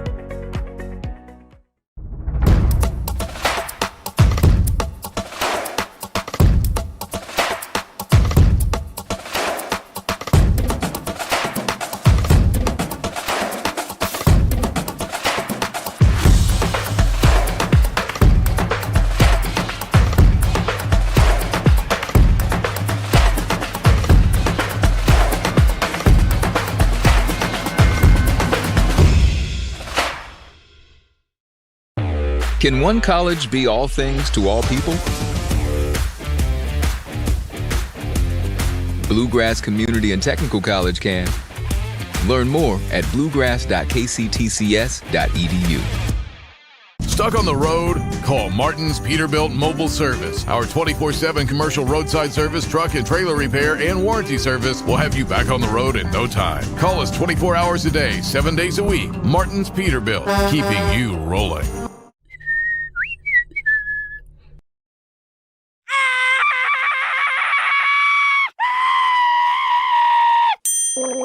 Leaves and other dirt and grime are no match against the experts at Sunshine Pools, your BioGuard dealer. Weekly service, computerized water testing, or just need advice. Our reputation has made us the company of choice for all your pool needs. Visit us today for a full line of BioGuard swimming pool products. Sunshine Pools. Hey, who turned out the lights? Hello? Drive with the confidence and security of a pre-owned Kia from Cartown Kia. This incredible certification package is loaded with a 5-year, 60,000-mile bumper-to-bumper warranty, a 10-year, 100,000-mile powertrain warranty, 10 years of national roadside assistance, and 2 years of free maintenance. Choose from over 70 certified pre-owned Kias or over 1,000 vehicles of all makes and models. It's new car driving at used cars prices with certified pre-owned Kias from CartownKiaUSA.com. Tonight's post-game recap is brought to you by Cartown Kia, your dealership for unmatched design, performance, and savings at 3120 Lexington Road in Nicholasville. Visit them online at CartownKiaUSA.com. Take a look at your final numbers here as we welcome you back to Frederick Douglass High School. An outstanding matchup. Boyle County hangs on. It came down to the final play, and the Rebels win it by a final score tonight of 20-13. Fourth down conversions, time of possession, key notes in this game. I think the fourth down conversions, those are the difference right here. The 6 of 8, 6 of 8. Most teams don't even go for it on fourth down. And you saw Frederick Douglass, they're 0 for 3 on fourth down, but and those 0 for 3, those were fourth and ones where they're just miss it by half a yard. And then on the flip side, 6 of 8, and a lot of those fourth downs kept drives alive and helped put points on the board there for the Boyle County Rebels. One big turnover in this game occurring in the first half. Let's take one more look at the final play of this game as the Broncos had it third down at the Boyle 18-yard line, under 4 seconds left, and Guzman again just put a little bit too much air under it. Just need to put it up instead of out, and I thought he was going to come left to Kaysen. Kaysen came back in the game, and I thought, with single coverage on Kaysen over there, because they had the safety running over there toward Talbot, I thought, going for Kaysen might have been the move there, but they had their play. They wanted to go for their guy, and like I said, he just overthrew him just a little bit, put it more in a line. And if he had just put it up in the air, a little more air under it, could have reached under and caught it, but missed out. And that's one of those plays. Hey, you miss it this time, but down the road in the playoffs, you know what you have to do, and once you get a feel for it, you usually don't miss it on the second time around. Rebels' third consecutive win in this series, and this is a game that year after year delivers such drama, and it also provides both teams with what they need moving into the postseason. Absolutely. Last time Frederick Douglass won this game, they won the state championship in 22. But the previous few times they've fallen short, but it does prepare you for the playoffs. So like you said, this a tough, hard-nosed game like this makes you it's like an early season scrimmage, where you find out what you need, after you went through the whole season here, and then right before the playoffs, because if you these teams like their first round opponent, this is no disrespect to their first round opponent, but they're probably going to beat their first round opponent by double digits. They're fourth place, probably going to beat them, just blow them out, and your starters might not get much work or much quality work in a game like this. You get that quality work in right before you go to the playoffs. It helps out every time. So much programming on the verge. We will update our most outstanding players. We'll take a look at your scoring summary, and then at the end, a look at next week's playoff schedule here on Glycod. Boyle County 20, Frederick Douglass 13. Be right back on Glycod. New recruit, take advantage of our apprenticeship program. Come out of our 4-year course debt-free. With health insurance, a guaranteed pension, a degree, and an electrical license. 3 words I'd use to describe the apprenticeship are opportunity, skillful, educational, solid career path, rewarding, beneficial, and a brotherhood. A life-changing opportunity. The cost of school is free. All your books are paid for. You go to school once every 2 weeks. All the other stuff is on-the-job training. The teachers here are great. They're all very, very knowledgeable. They're preparing you for what you're already seeing in the field. If you're struggling with something at school, sometimes your fellow students can help you work through that. Everyone's willing to help each other. It's like a big family.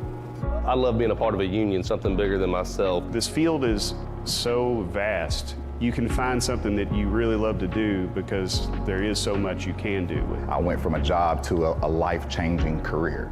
Power up your potential with the IBEW. We're big fans here in Kentucky of great savings at Cartown Kia. Start the season with a win with savings on an incredible lineup of hot new Kias. Like 2025 Kia Sorento, just $269 a month, or buy for 0% financing. Or drive home a new 2025 Kia Seltos, just $209 a month. And win big on hot new 2025 Kia K4. Yours for just $169 a month. $169 a month. Our team is here for your team at Cartown Kia and CartownKiaUSA.com. Are you an HVAC and refrigeration tech looking for new opportunities? Tech24 is your single source for commercial HVAC, refrigeration, and kitchen equipment maintenance all across the country. We have exciting career opportunities with great pay and benefits in your area. To learn more, contact Brad at 864-549-8344 and check us out on the web at mytech24.com. 864-549-8344. A new year means next level math, but even the best teachers can't always provide the personal attention each child needs. Mathnasium has a solution to help any student excel. Our caring, highly trained instructors use a range of teaching modes that ensure true foundational understanding. We're not about rote memorization. The Mathnasium method develops the critical thinking and problem solving skills they need to succeed, with the option to learn face-to-face online at home or face-to-face at one of our 1,000 neighborhood learning centers. Mathnasium, we're changing lives through math. Research has shown high school sports to be a great community influence. Join scores of local businesses that have partnered with Glycod in sponsoring live, hometown-oriented sports programming on our video and social media platforms. For more information, email info@glycod.com.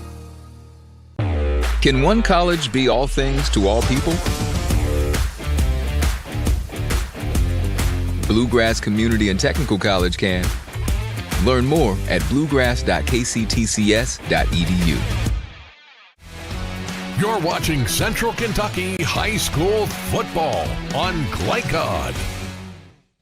Back live at the farm, Boyle County over Frederick Douglass tonight, 20-13. Time now for our most outstanding players, presented by our great friends at Lexington Outdoor Power Equipment. They offer the right equipment for the right job. And for Frederick Douglass, we'll start with them first. Dakari Talbert, another strong performance. Very strong performance. Scored a touchdown, gained 90 yards, put him over 1,000 for the year. Led his team, with the kickoff return that fueled the fire, that got him back going the second half. It's Dakari Talbert. He's their warrior. He's their leader, and he's going to be our MVP, our most outstanding player for Frederick Douglass. And some anonymity coming in. Sam Blakemore, we didn't really know who he was in terms of their running game, but, man, what a great performance for him tonight. Sam Blakemore just put himself on the map right there. I didn't see any stats or anything about Sam Blakemore. Sam Blakemore puts up a $160, 25 carries, 160 yards. Now I know Daryl Yancey scored the 2 touchdowns, but I think Blakemore is the one that carried him down there, put him down there in the groove, put him right down there to get him in the red zone. They could have easily have given him the ball, but I guess they believe Yancey's their short yardage guy. But I think Blakemore could have scored himself twice anyway. But for that young man like I said, I have seen nothing of Sam Blakemore, and for him to come in and as a backup or maybe a third, fourth teamer, I don't even know, and gain 160 yards in a big game like this tonight. Kudos to you, Sam Blakemore, most outstanding player for the Rebels of Boyle County. To take a look now at your scoring summary. And this game was very narrow throughout the game. Dakari Talbert got Douglas on the board early with a second quarter touchdown rush from 6 yards. And Daryl Yancey with the first of his 2 short touchdown rushes. It was tied at 7. Seneca Driver, 18-yard touchdown reception off the passing of quarterback Jet Raleigh. Caneville pointer in, 10-yard touchdown reception. The extra point was blocked. And then late in the game, Daryl Yancey, a 1-yard touchdown run. Final 20-13 Boyle County. Yeah, and I think if they don't miss that kick, I don't think that Boyle County goes for 2 on that. And then, but it was still the same result anyway. It's still 7 points and came down to the last play. And that's, you win and lose games by inches, but it builds character. So, and the great thing about that is that this is a regular season game. Yeah. They're both going to get to play next week. One more break, and we'll be back with a great Week 1 lineup for the high school football playoffs. That on the verge here on Glycod. Home of excellent service, support, and satisfaction, Lexington Outdoor Power Equipment is your one-stop mower shop. Family owned since 1985, Lexington Outdoor offers top brands like Husqvarna, Toro, Grasshopper, and Echo. Plus, free pickup and delivery. Located just 2 miles west of Douglas High School, they're open weekdays and most Saturday mornings. For more info, stop in or visit their website at lexoutdoorpower.com. Lexington Outdoor Power Equipment, the right equipment for the right job. Listen up. In a world overwhelmed by noise, we live life on simpler terms. Our terms. No agendas, no drama. Our road, our rules. Let's ride. Take the short drive to satisfaction with the Tim Short Auto Group. Up to 5,000 vehicles to choose from. Shop online or in person. Hey, I'm Tim Short. I'd just like to invite everybody out to one of our 27 locations, or check us out online at timshortautogroup.com. Take the short drive to satisfaction and bring home your new vehicle. For any of your window, door, and siding needs, contact the team at Elite Building Products. Their factory-certified, licensed, and insured contractors have been installing energy-efficient windows and doors for over 30 years. They also offer energy tax credits and military veteran discounts. Locally owned and open weekdays at 242 Wilson Drive, just off of the 27 bypass. For a free estimate, call 859-887-2440. Elite Building Products.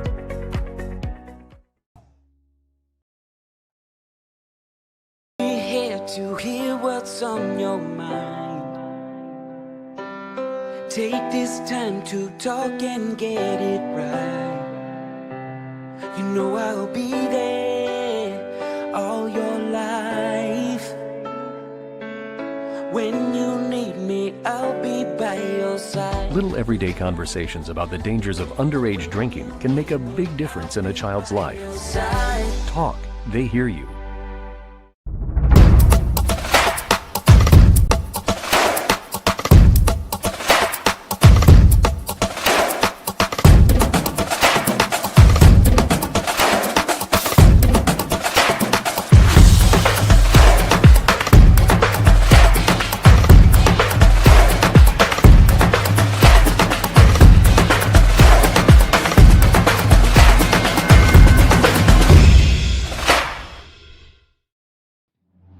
This segment of tonight's game is brought to you by Cartown Kia in Nicholasville. Movement that inspires. And by Carpenter's Local 1650. Build your winning career today. Back live at the farm, take a look at your Week 1 football playoffs presented by New Vista. They see the good ahead. Some great matchups. We can't wait to bring them to you next week. 6 free-to-watch high school football matchups here live on Glycod. Bryan Station, Lafayette, GRC, Tates Creek. Got a pair in northern Kentucky as well, and Collins and Woodford County. Joey, what stands out for you next week? Well, next week, the playoff schedule. Well, first of all, I know we aren't part of Indiana, but Okay. but I think that's going to be a great matchup. That Indiana matchup. I don't think we put it down there, but we've got. I'm on the wrong schedule. That's all right. I'm on my wrong schedule. We got the graphic up here. I just didn't know what you thought about some first-round matchups. Anything stand out? I'm on the wrong schedule there, Chris. I apologize. There we go, right here. We've got the interesting matchups. In terms of tonight, Joey, any closing thoughts on this game? In terms of tonight, any closing thoughts on this game? I think this is great. It's a great matchup. Great matchup between two teams. I was tickled to death to watch these two teams. Watch a top 6A team versus a top 4A team, because these two teams, in another world they would meet in a state championship, but not in this world in Kentucky. They'll just never meet because they're in two different classes. And you saw what a great game it was. It came down to the last play of the game right there, and I'm just thrilled to death, to watch it. It was just awesome. That'll do it for us. Thank you so much for joining us tonight live on Glycod. Please subscribe to our YouTube platform. We appreciate your support so much. Thank you to Frederick Douglass for having us tonight and all of our great corporate partners. We've got a great team, and it wouldn't end without Steve Bird, the tremendous executive producer of Glycod, Joe O'Million, Isaac Shoemaker on camera tonight. For Joey Hamilton, I'm Chris Labar. Good night from the farm. You've been watching Central Kentucky High School football on Glycod. From Glycod, this has been Central Kentucky High School Football. Tonight's game was brought to you by Bluegrass Community and Technical College. College for your world. Man of War Harley-Davidson. 100% Kentucky owned and operated. IBEW Local 369. Power up your potential. New Vista. We see the good ahead. Martin's Peterbilt, keeping you rolling. Elite Building Products in Nicholasville, where you'll find top quality products for your home. Lexington Outdoor Power Equipment, the right equipment for the right job. Suntime Pools and Spas, good people to know if you have a pool. And by Fast Signs. Visit Glycod.com and follow us on social media for information about upcoming broadcasts and other high school sports content. Thank you for watching this live sports presentation on Glycod.